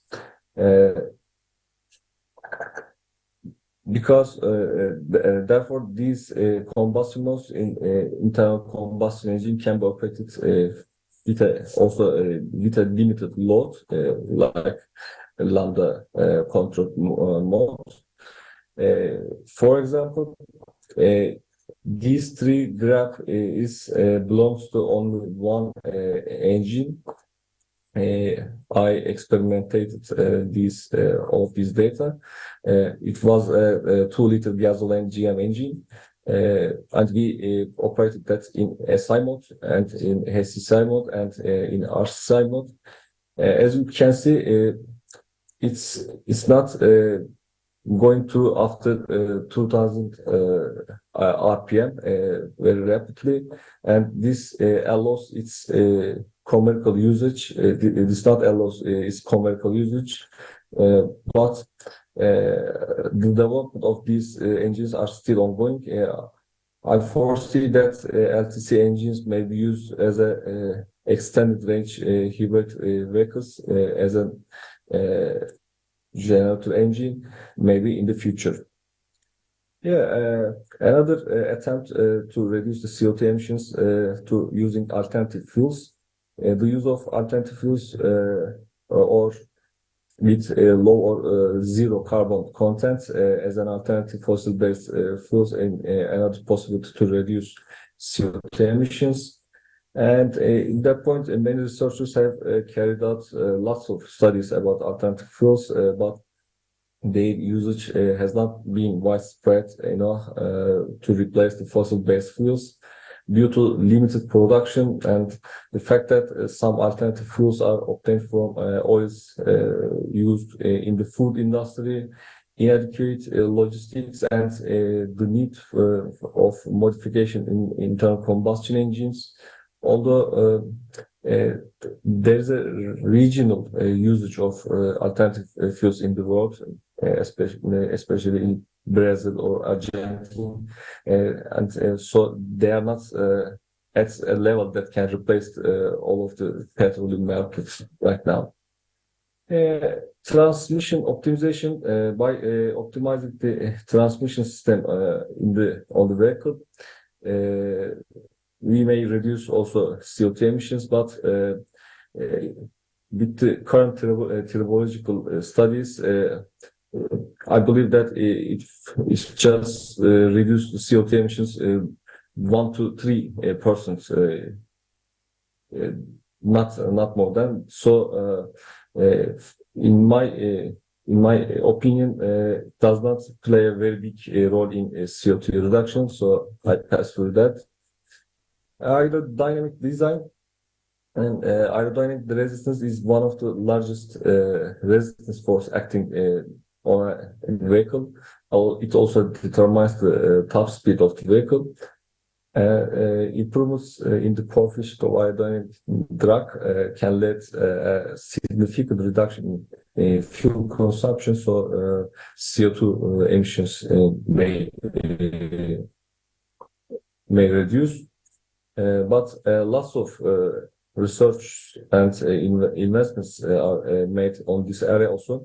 And so I don't think that this issue has a very important potential to reduce the CO2 emissions.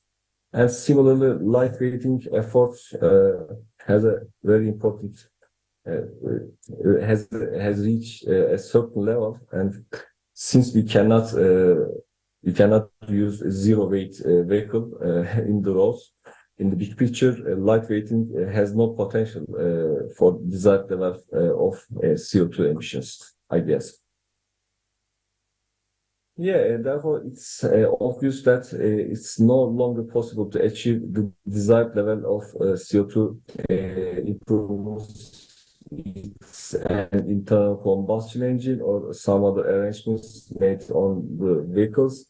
The 2025 European target for CO2 is 68 to 78 gram per kilometer, and it's very difficult to achieve this target with the approach I mentioned in the previous slide.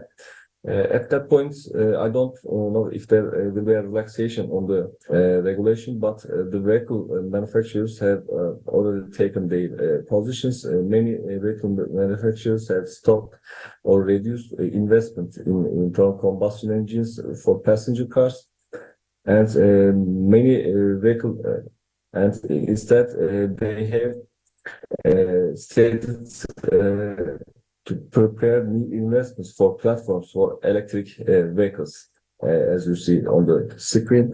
Volkswagen says it will launch last generation of internal combustion engines in 2026, and Mercedes-Benz told that it will not build new production lines for gasoline or diesel engines, and it will focus on new lines for electric vehicles.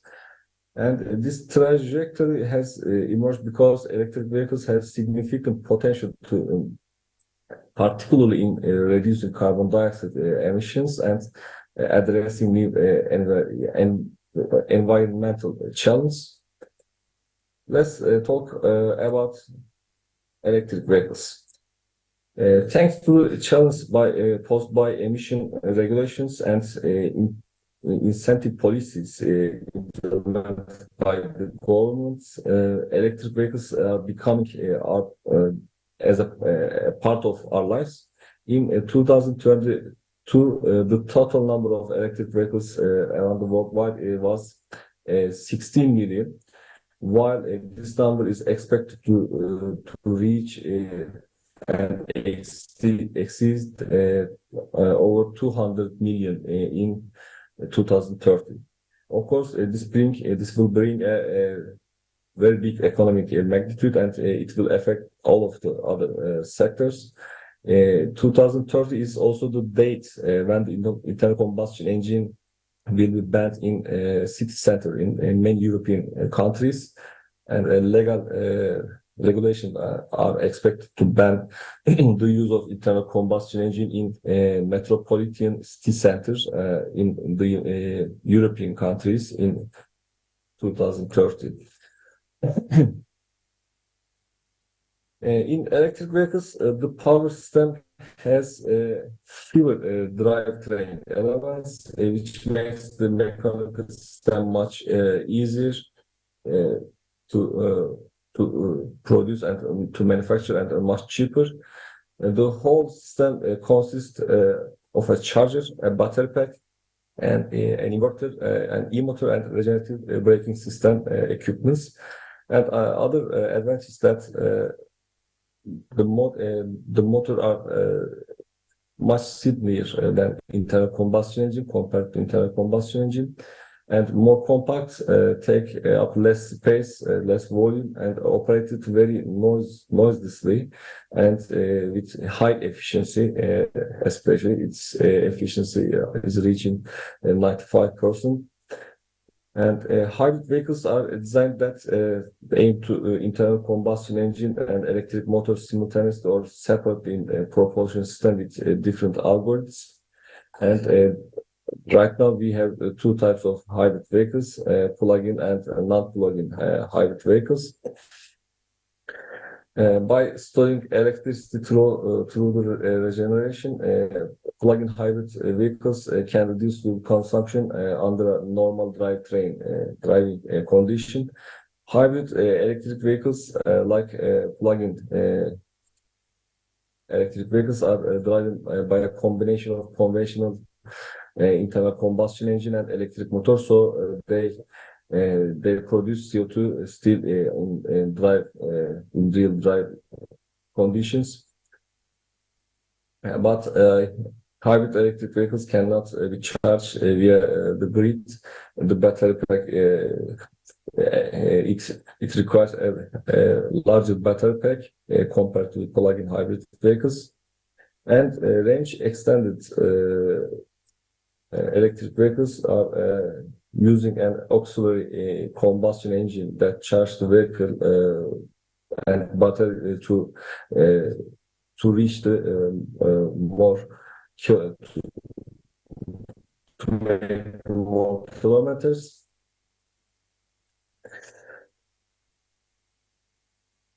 And battery electric vehicles here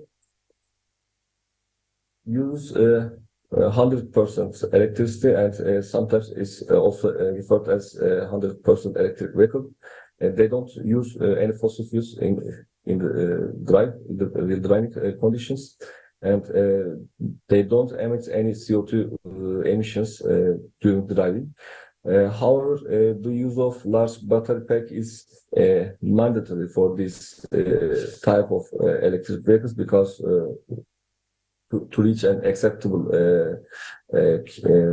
driving kilometers.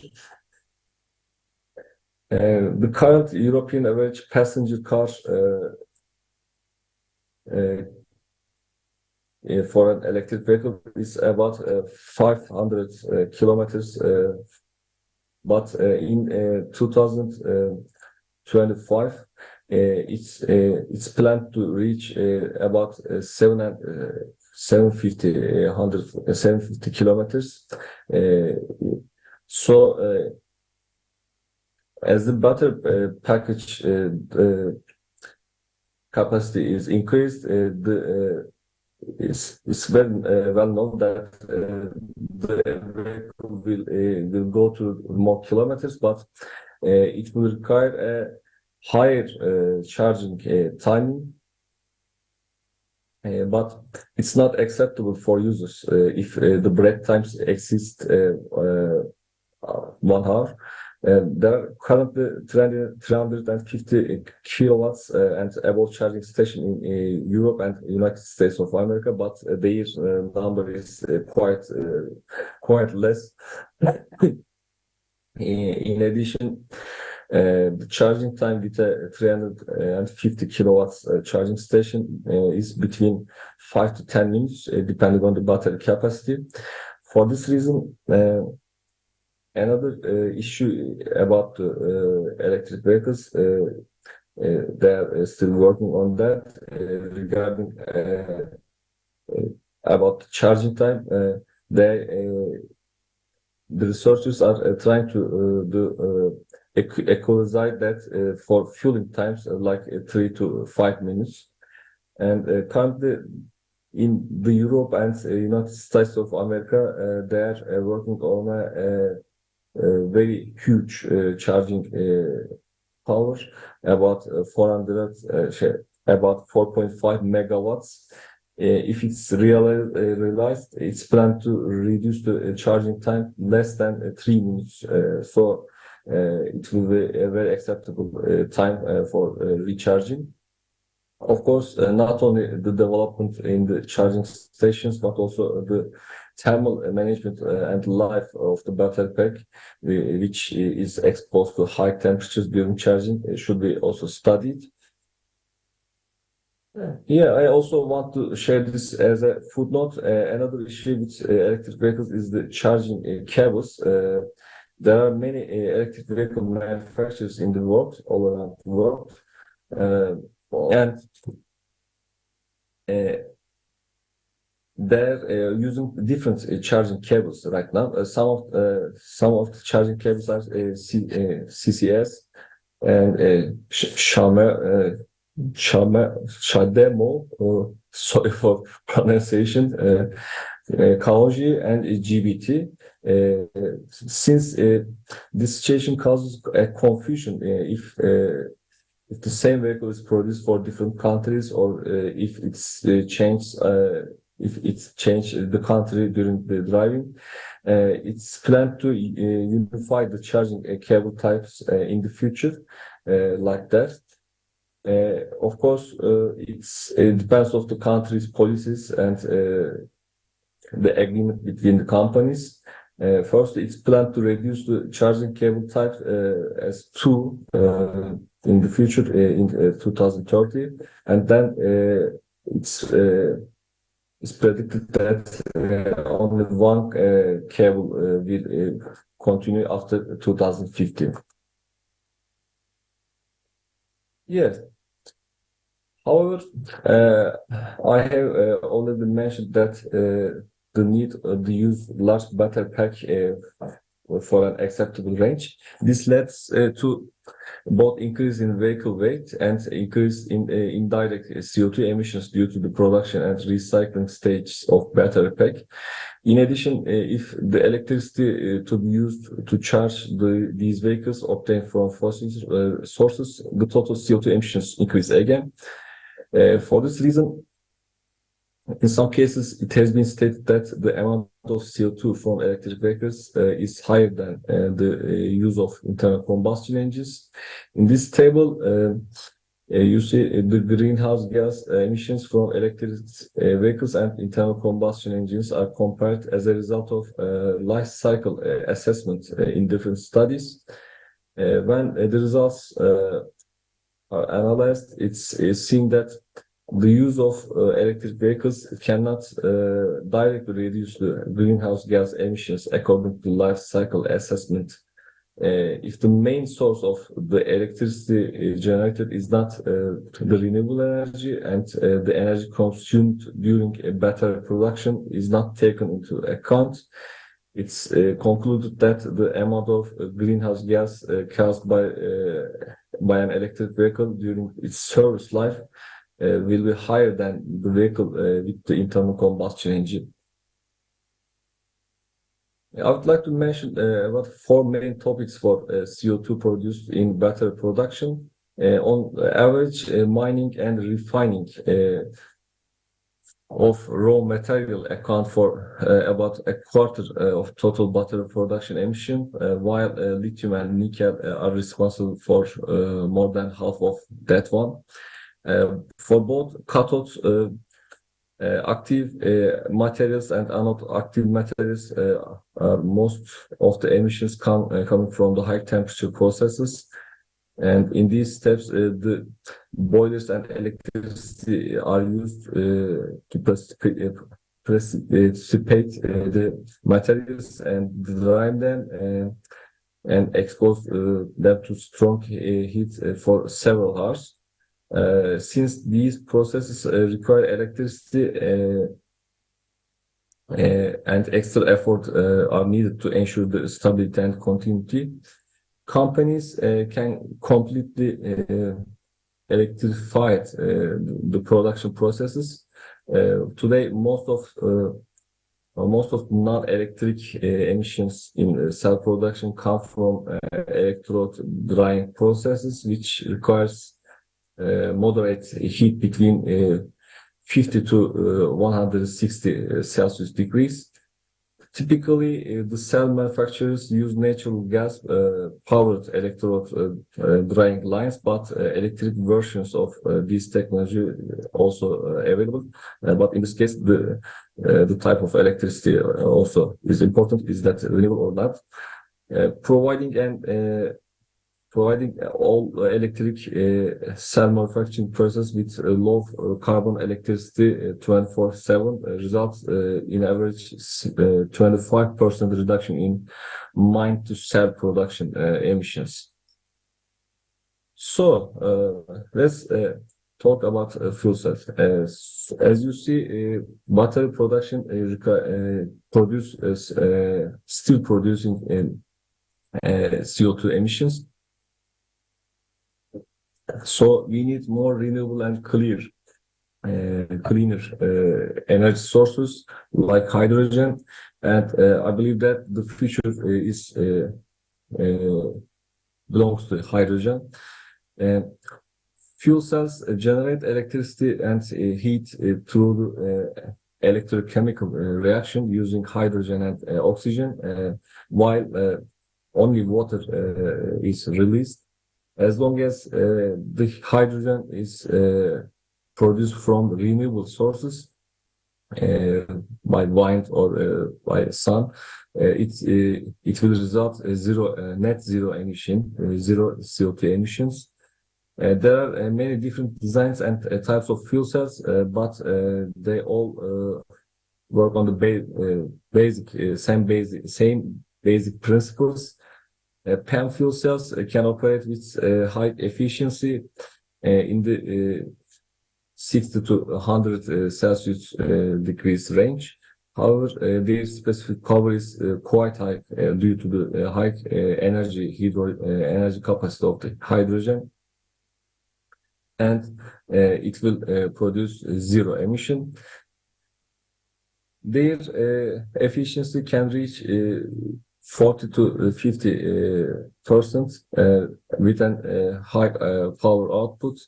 In this respect, lighter designs can be realized compared to the other types of fuel cells,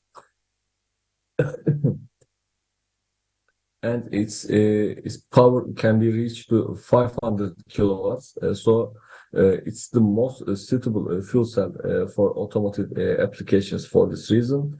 And they have also longer lifetimes and cheaper to manufacture compared to the other types of fuel cells like molten carbon and other types of. And fuel cells require minimal maintenance, and as there's no moving parts in the power generating stacks, so that's why they are the most suitable ones for automotive applications. So what I am working about PEM fuel cells. I mentioned briefly at the beginning of my presentation, I have a project called Nanomaterial Supported Membrane Fabrication Efficiency Investigation and Optimization for PEM fuel cells with a budget of $200,000. Current Nafion is a type of membrane used commercially in PEM fuel cells, and membrane used in PEM fuel cells are required to have properties such as high proton conductivity, no gas and electron migration, high mechanical strength, and high thermal resistance, high chemical reactivity, resistance, high water retention capacity, but low swelling rate.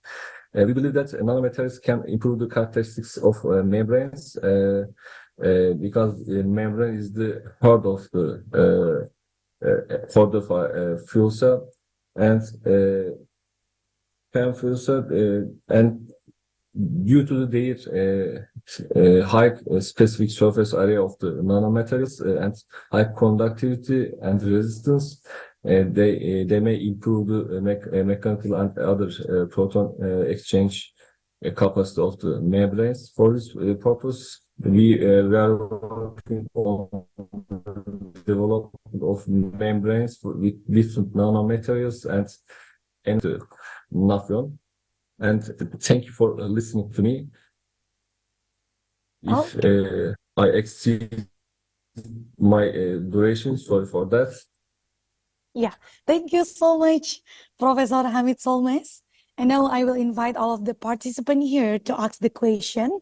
And I already have some question, Prof, to you. The first question is from Khairunisa from Unima. How can the collaboration between government, industry, and consumer be strengthened to support the shift toward zero-emission vehicle? Maybe from Turkey point of view or from your experience, Prof.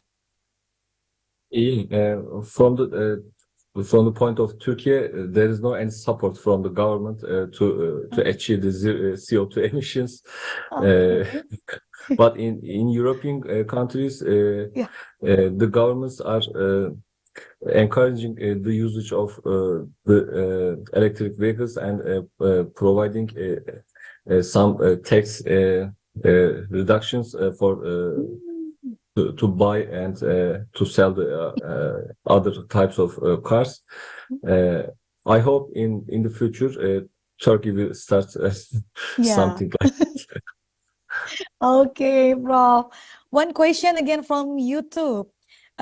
Maybe what strategies can be employed by the city to promote sustainable and zero-emission public transportation, Prof? Sorry, I missed the beginning of the question. Yeah. What strategies can be employed by the city to promote sustainable and zero-emission public transportation? Yeah. Again, this questions come to the governmental policies. They should take some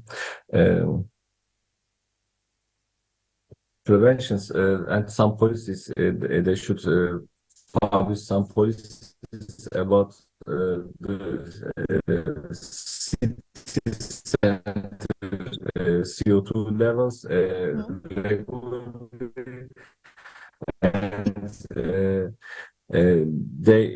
cities for use public transportation and maybe PEM fuel cell buses, PEM fuel cell trucks, maybe. Okay. Okay, thank you so much, Professor Hamid Solmes, PhD from Gazi University, Turkey. I'm so sorry. Unfortunately, the time is up for us. But as we conclude the enlightening session with Professor Hamid Solmes, PhD from Gazi University, Turkey, I want to express our sincere gratitude for the wealth of knowledge and insight he has shared with us today. Thank you, Prof. And we can wait to have you here in Magelang as soon as possible, inshallah. Okay. Definitely, I will visit you. Yeah, In thank the you future. so much, Thank Prof. you. Have a great day. You too. Have a Okay. good day and congratulations for the symposium. Okay, thank you so much, Prof.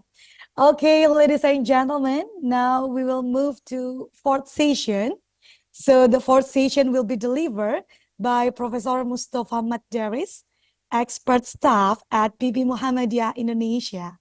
And ladies and gentlemen, it is my pleasure to introduce our fourth speaker for today. Professor Mustafa Maddaris currently holds the position of Professor of Computer Science in the Faculty of Computer Science and Information Technology at UTHM, Malaysia. His academic power is truly commendable, having successfully supervised 21 PhD students, a testament to his commitment to nurturing the next generation of scholars.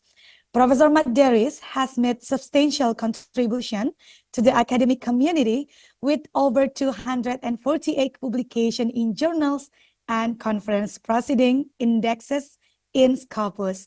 His impact is further reflected in an H index of 20, wow, and an impressive citation count 2055.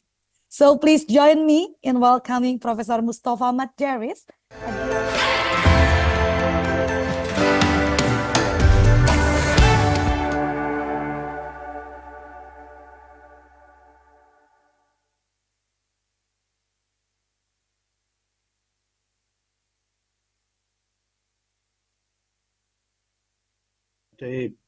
Oh my God, can't wait to hear Yeah, a lot yeah. of knowledge from you. Yeah. And maybe now the time is yours, Prof. Okay, thank you.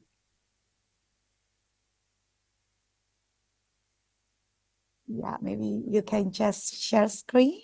Okay.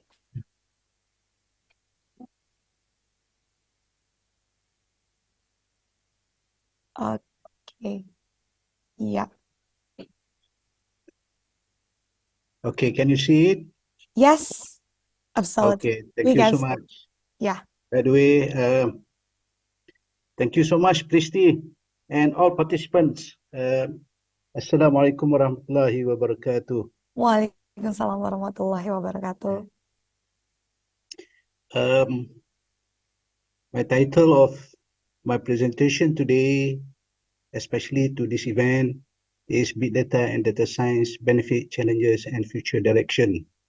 My name is Mustafa Maddaris from Umam, that is University Muhammadiyah Malaysia, Perlis, and this is my email address. Still, Sugan Enjing, good morning. And this is my itinerary of this presentation to discuss on the principle of big data and data science, what is big data, the prerequisite of data science, the benefit, challenges, and future. I try my best to shorten the time because this is a lunchtime now.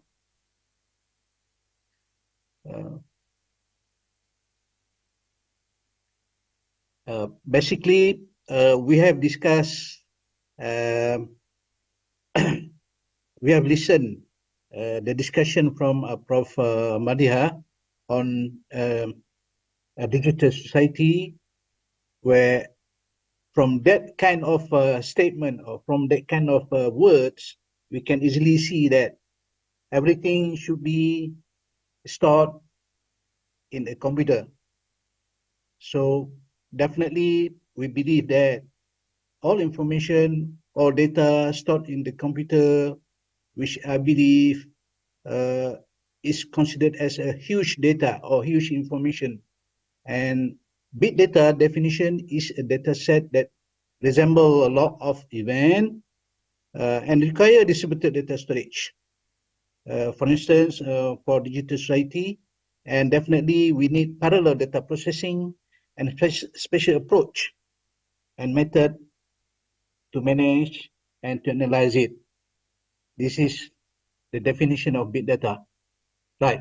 In terms of size of data, when we talk about big data, it means that the size of data is more than 1 terabyte. Usually, can be managed by certain software or computer apparatus like Hadoop and also distributed database. And they store all the data or information across many machines. This is example, for instance, billions of web click. So the size of big data here, minimum is 1 terabyte. Right. We go on data science. Before we start on data science, the definition on data science, what is science actually? This is a recap again on the definition of science. The science is the systematic study of the structure and the behavior of the universe. We can obtain through observation, experimentation, and the testing of theories against the evidence that we obtain. So the main point here is the systematic study of structure and behavior of the universe. So the data science is the study of structure and behavior of the data. It can be from a small data to big size or to big data. So in other words, big data and data science are very much related. So in order to process the so-called big data, we need a modern tool and technique to find meaningful information and make business decisions. Usually, people use machine learning algorithm to manage or to make business on it. Not only that, but also to do a prediction based on the data that they have. Right, data science prerequisite. Why I put the prerequisite here? Because this prerequisite is so important in data science and big data, whereby data scientists should understand or should familiar with this kind of prerequisite. That is machine learning, modeling, statistic, programming, and database. If I draw the diagram for the prerequisite, it consists of three main circles or three main domains: mathematics, computer science, and domain of expert. And the combination of those appear on machine learning, data processing, statistical research. So all combination of those becomes data science. These are prerequisites for data science.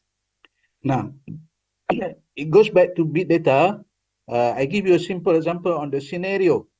If we go to the mall, the supermarket, or the big mall, where the mall has the facility on e-commerce, then you can easily, or we can easily snap what we wanted to buy using our handphone. Or might be some other apparatus, and after that we can easily order what we wanted to. Right, so we have thousands of customers every day. Can we imagine that in a month, definitely millions of customers do the same kind of what we call purchases, and definitely we need an impressive storage capacity to log all of this action, and this is considered as the scenario of big data. This one is considered as a e-business. There are many examples on big data scenario. Just a simple example so that we can easily understand why data is so big in the certain sectors in certain companies. Right. So basically, big data cannot run away from the 4 V's. Actually, it's 8 V's, but the most important thing is 4 V's from volume, variety, veracity, and velocity. These 4 are so important. For instance, 1 terabyte is considered is 1,000 gigabyte, and 1 exabyte is 1,000 terabyte. To certain information and to certain company, for instance, Amazon, the size of the data or the volume of the data reach to exabytes. That is the number of or the volume of the data in certain companies. And variety, data can be in many forms. It can be in the form of structured, semi-structured, and unstructured. So these are variety and veracity, trustworthiness. Do we believe or do we rely on certain representation of the data? So another one is a velocity. So velocity is the frequency of incoming data that needs to be processed. So for instance, SMS. So this kind of velocity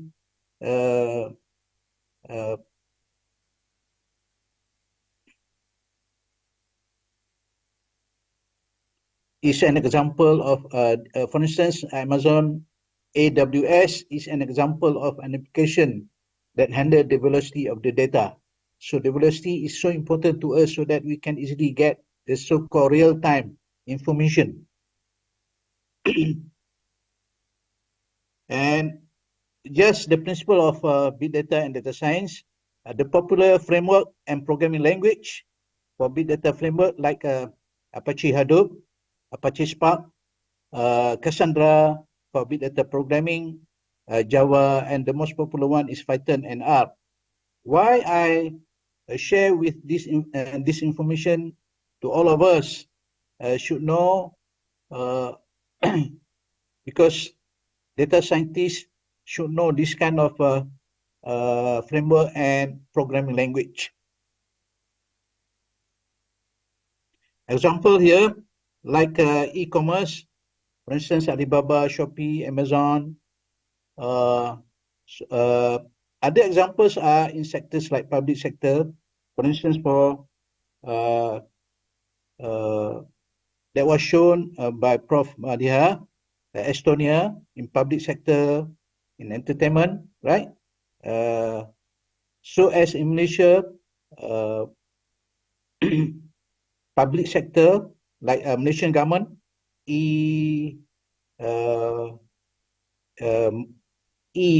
Malaysian, I forgot the name, but that one is considered as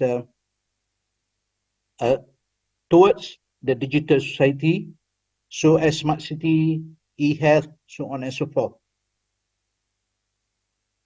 So what is the benefit? This is the most important thing in big data and data science. That is why I explain on the volume, velocity, variety, and veracity. Can they get small messiness or inaccuracies? Once the data is in big, in the form of volume, then when come to process, so the degree of accuracy is increased. The velocity, the real time, made good and fast decision based on prediction and updated information. Variety, we can easily ask new question. And veracity and such data give rise to possibility of hidden correlation. So these first four, which are important in big data and data science. That is the benefit for us. For example, for the COVID, in order to process the COVID, then usually we use machine learning approach, especially for prediction, whereby the data can be collected throughout the world, and definitely we have huge, or we have a lot of data on COVID. This is one example. Another benefit for business, usually the first aid is so important to business, a better customer insight, increased market intelligence, number 3, agile supply chain management, smart recommendation, data-driven innovation, diverse use cases for data set, improve business operation and future-proofing for data and analytic platform. This 8 benefit is very, very important to business company. This is the diagram that I mentioned earlier. And another benefit for data science and big data is the job opportunities, right? So currently, we have more than 650,000 job opportunities throughout the world. And the US Bureau of Labor Statistics predicted that the 36% of job, especially for data scientists, growth between 2021 and 2031, which is so many opportunities available throughout the world, especially on big data and data science. And here, this is the graph. In terms of salary, we found that according to DataMotion, big data engineer will earn an average salary is about 150,000 a year, US dollar, which means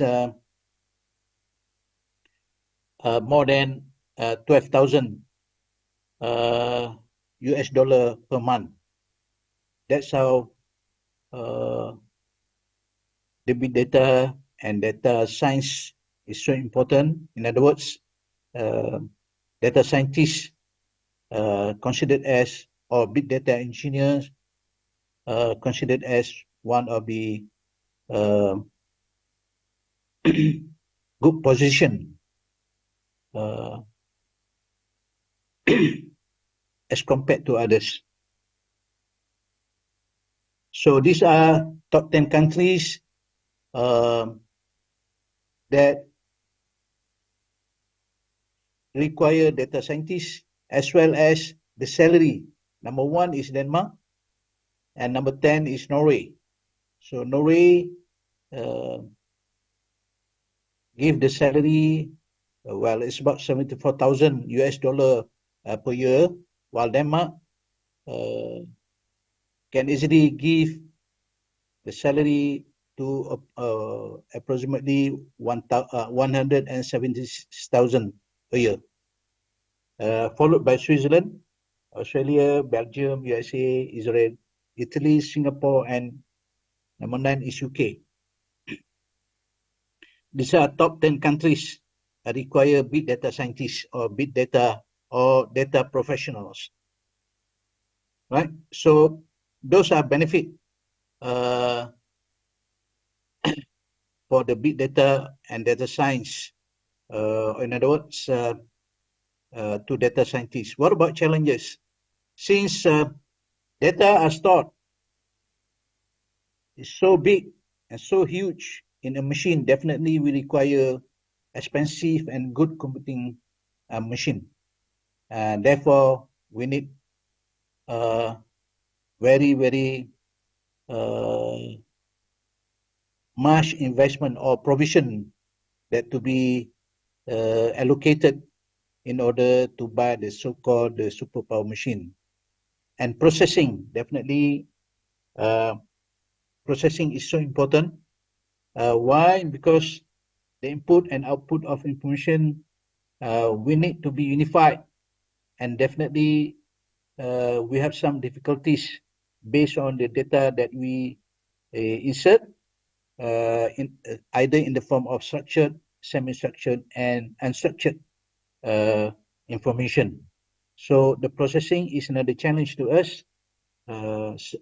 Besides big data, big storage, processing is number 2, and number 3 is security. This has been done or has been discussed by Prof. Madhiha, where security is very much important, especially to the data that we have in the form of big volume. Number 4 is, since the data are constantly changing and updating, definitely we need a system and model that to be adaptive. This one is another issue. It's good to researcher to discuss on this one, and overwhelming variety.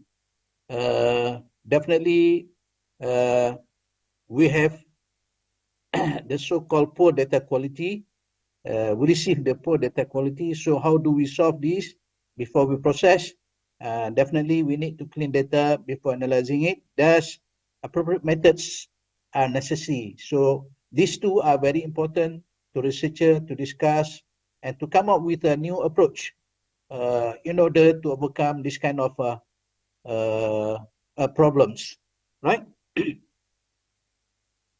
And the last one, evaluating and selecting big data technologies.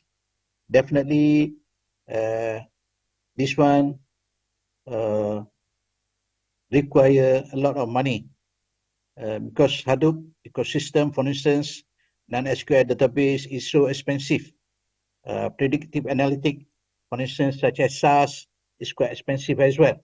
And therefore, we need to allocate some money, or the company should allocate some money in order to get the so-called the outstanding technologies in order to solve the problems of big data. Right. What about for the future? For the future, definitely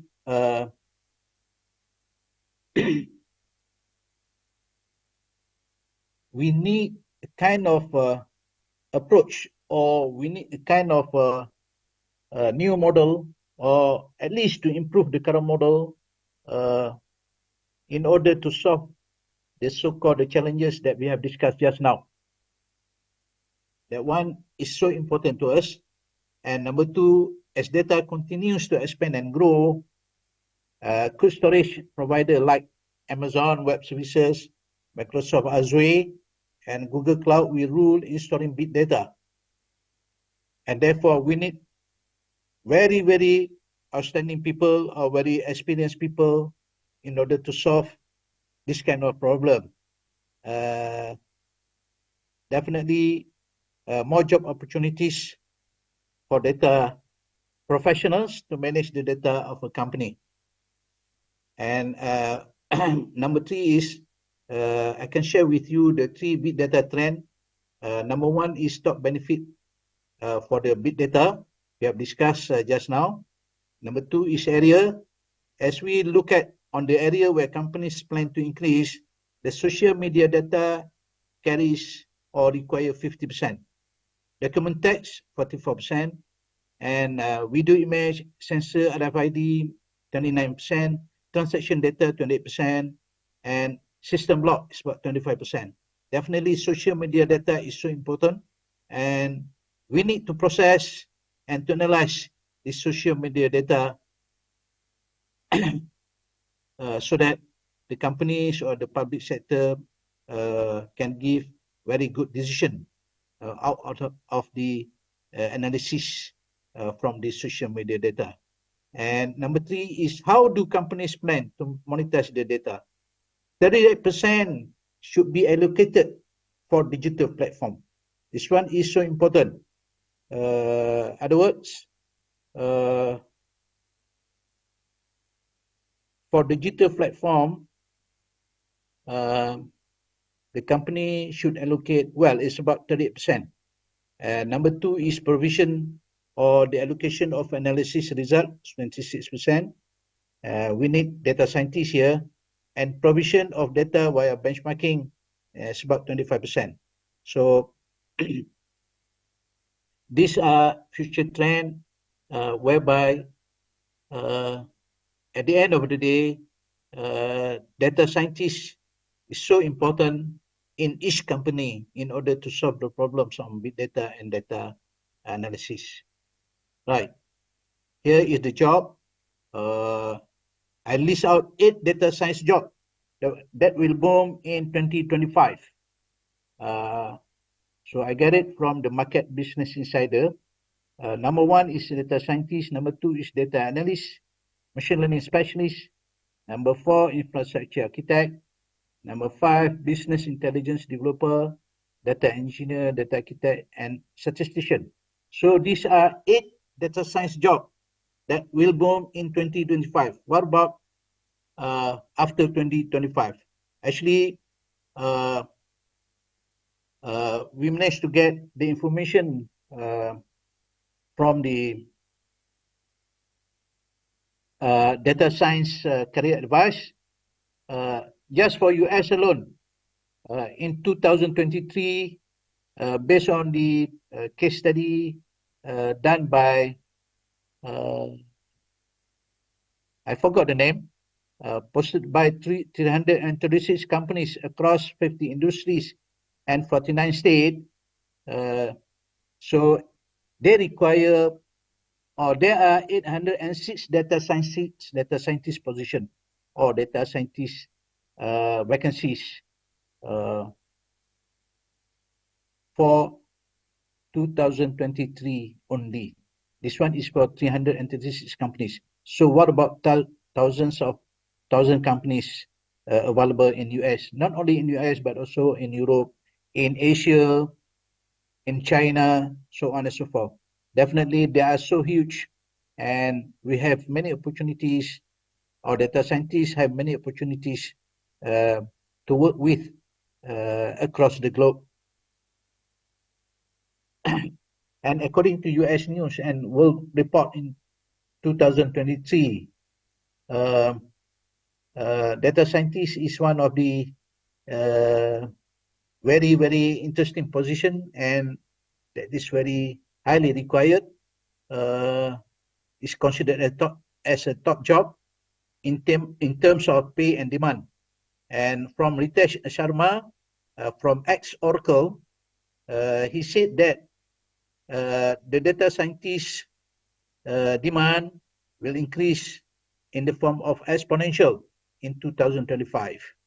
So can we imagine that the vacancies or the opportunities for data scientists in the future? Based on that, we believe that data science considered as one of the boom discipline in the near future. So this is the responsibility and roles to differentiate between data engineer and data scientist. I don't want to discuss this. And I think that's it. Thank you so much. Wassalam.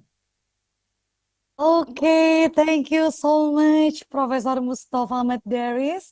And now I will invite all of the participants to ask questions. And there are some questions here, Prof. The first one is, in your experience, Professor, what are some notable challenges associated with implementing big data and data science initiative in various industries? Very good. The most important thing is the cooperation between the top management and the implementer. Okay. To certain sector, top management says that one data scientist is good enough for that sector, which I believe, it's not angel, you know. Yeah. We require more data scientists in one sector. Definitely, for the big companies, the top management should really understand the importance of data science as well as big data in order to give the support or decision to the company. That's number one. Okay. And number two is, especially in Asia, we have not enough data scientists in Asia. Indeed. Why?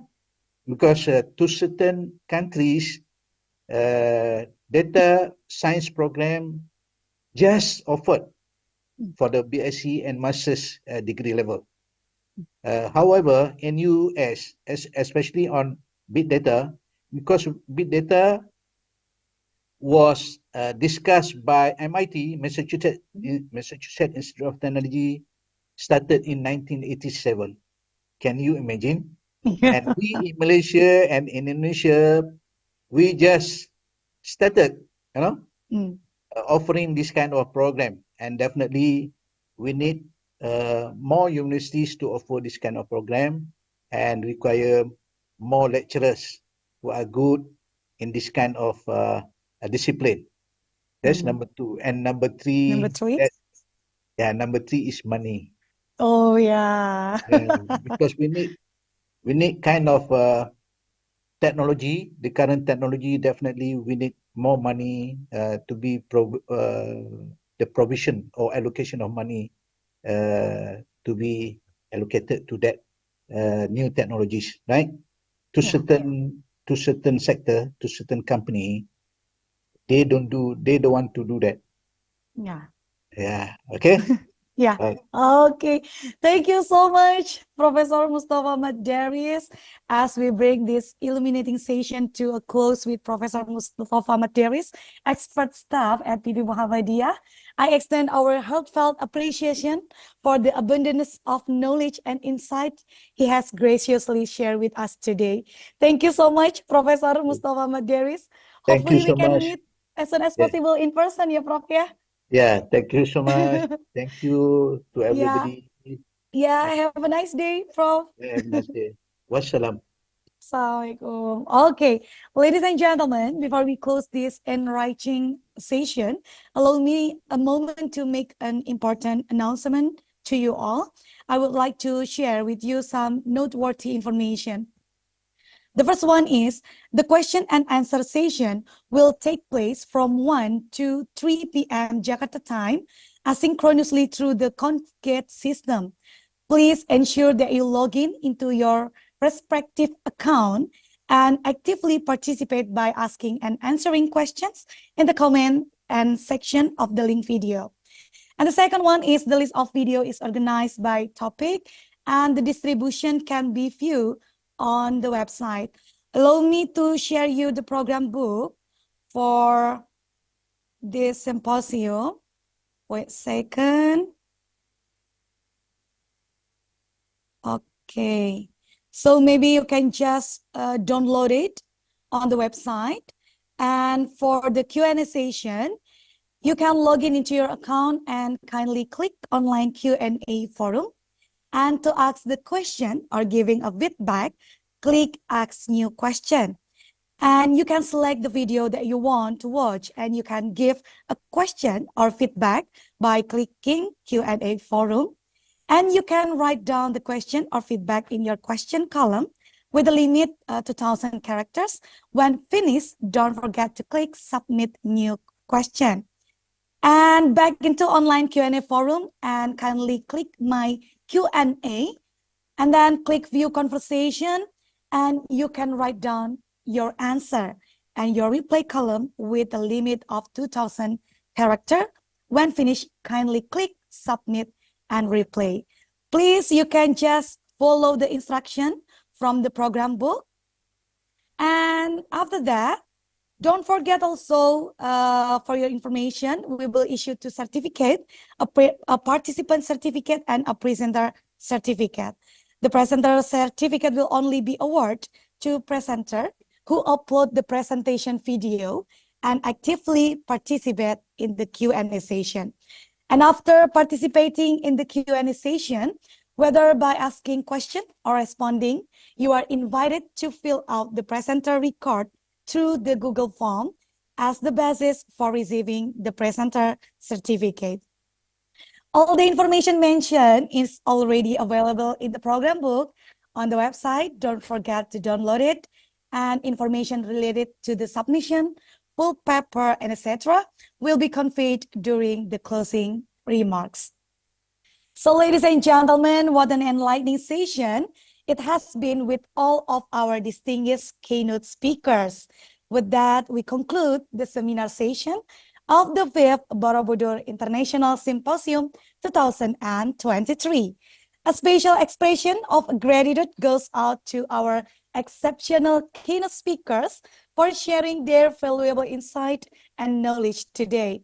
And of course, a heartfelt thank you to all the participants who have joined us today, contributing to the success of this seminar. As we wrap up the session, I invite each of you to the transition to the next exciting agenda. I am Pristi Sukma Satya, and with that, I bid you farewell. Wassalamualaikum warahmatullahi wabarakatuh.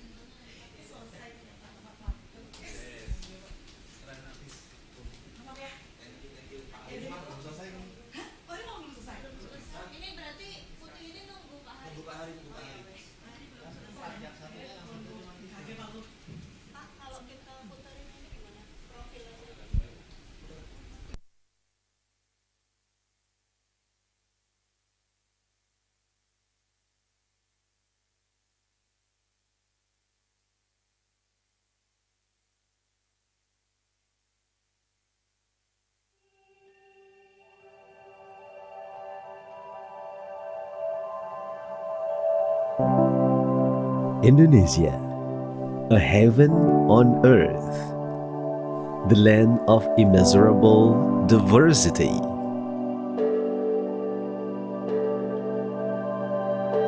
And this is Magelang, a beloved land.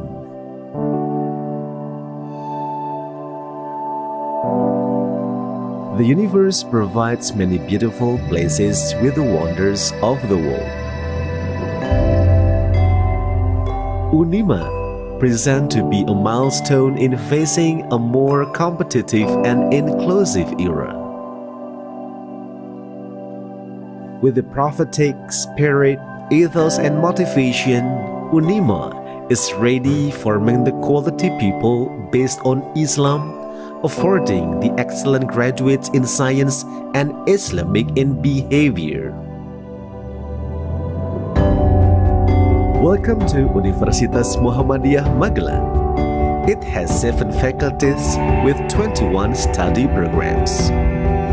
Faculty of Economics and Business, Faculty of Law, Faculty of Education, Faculty of Islamic Religion, Faculty of Engineering, Faculty of Health Sciences, Faculty of Psychology and Humanities.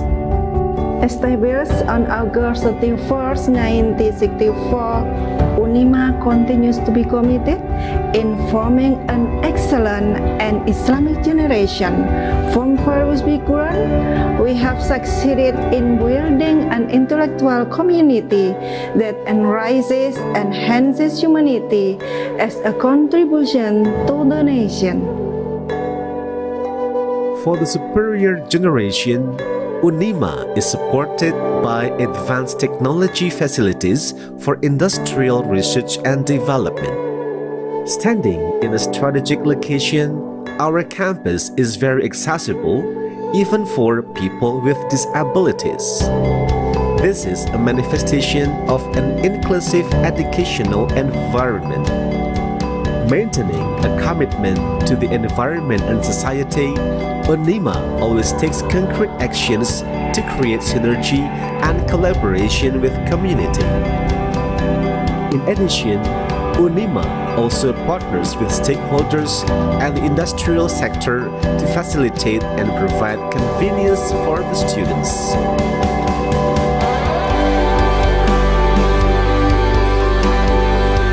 We realize that every individual is unique with different talents and interests. Therefore, Unima provides opportunities for students to develop themselves to be the best through their interests and talents, both academic and non-academic.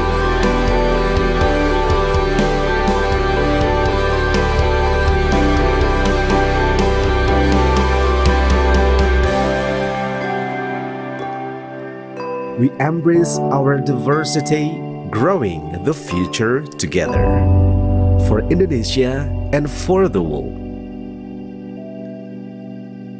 Unima, moving and inspiring.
I would like to say thank you very much to all the speakers for their presentations.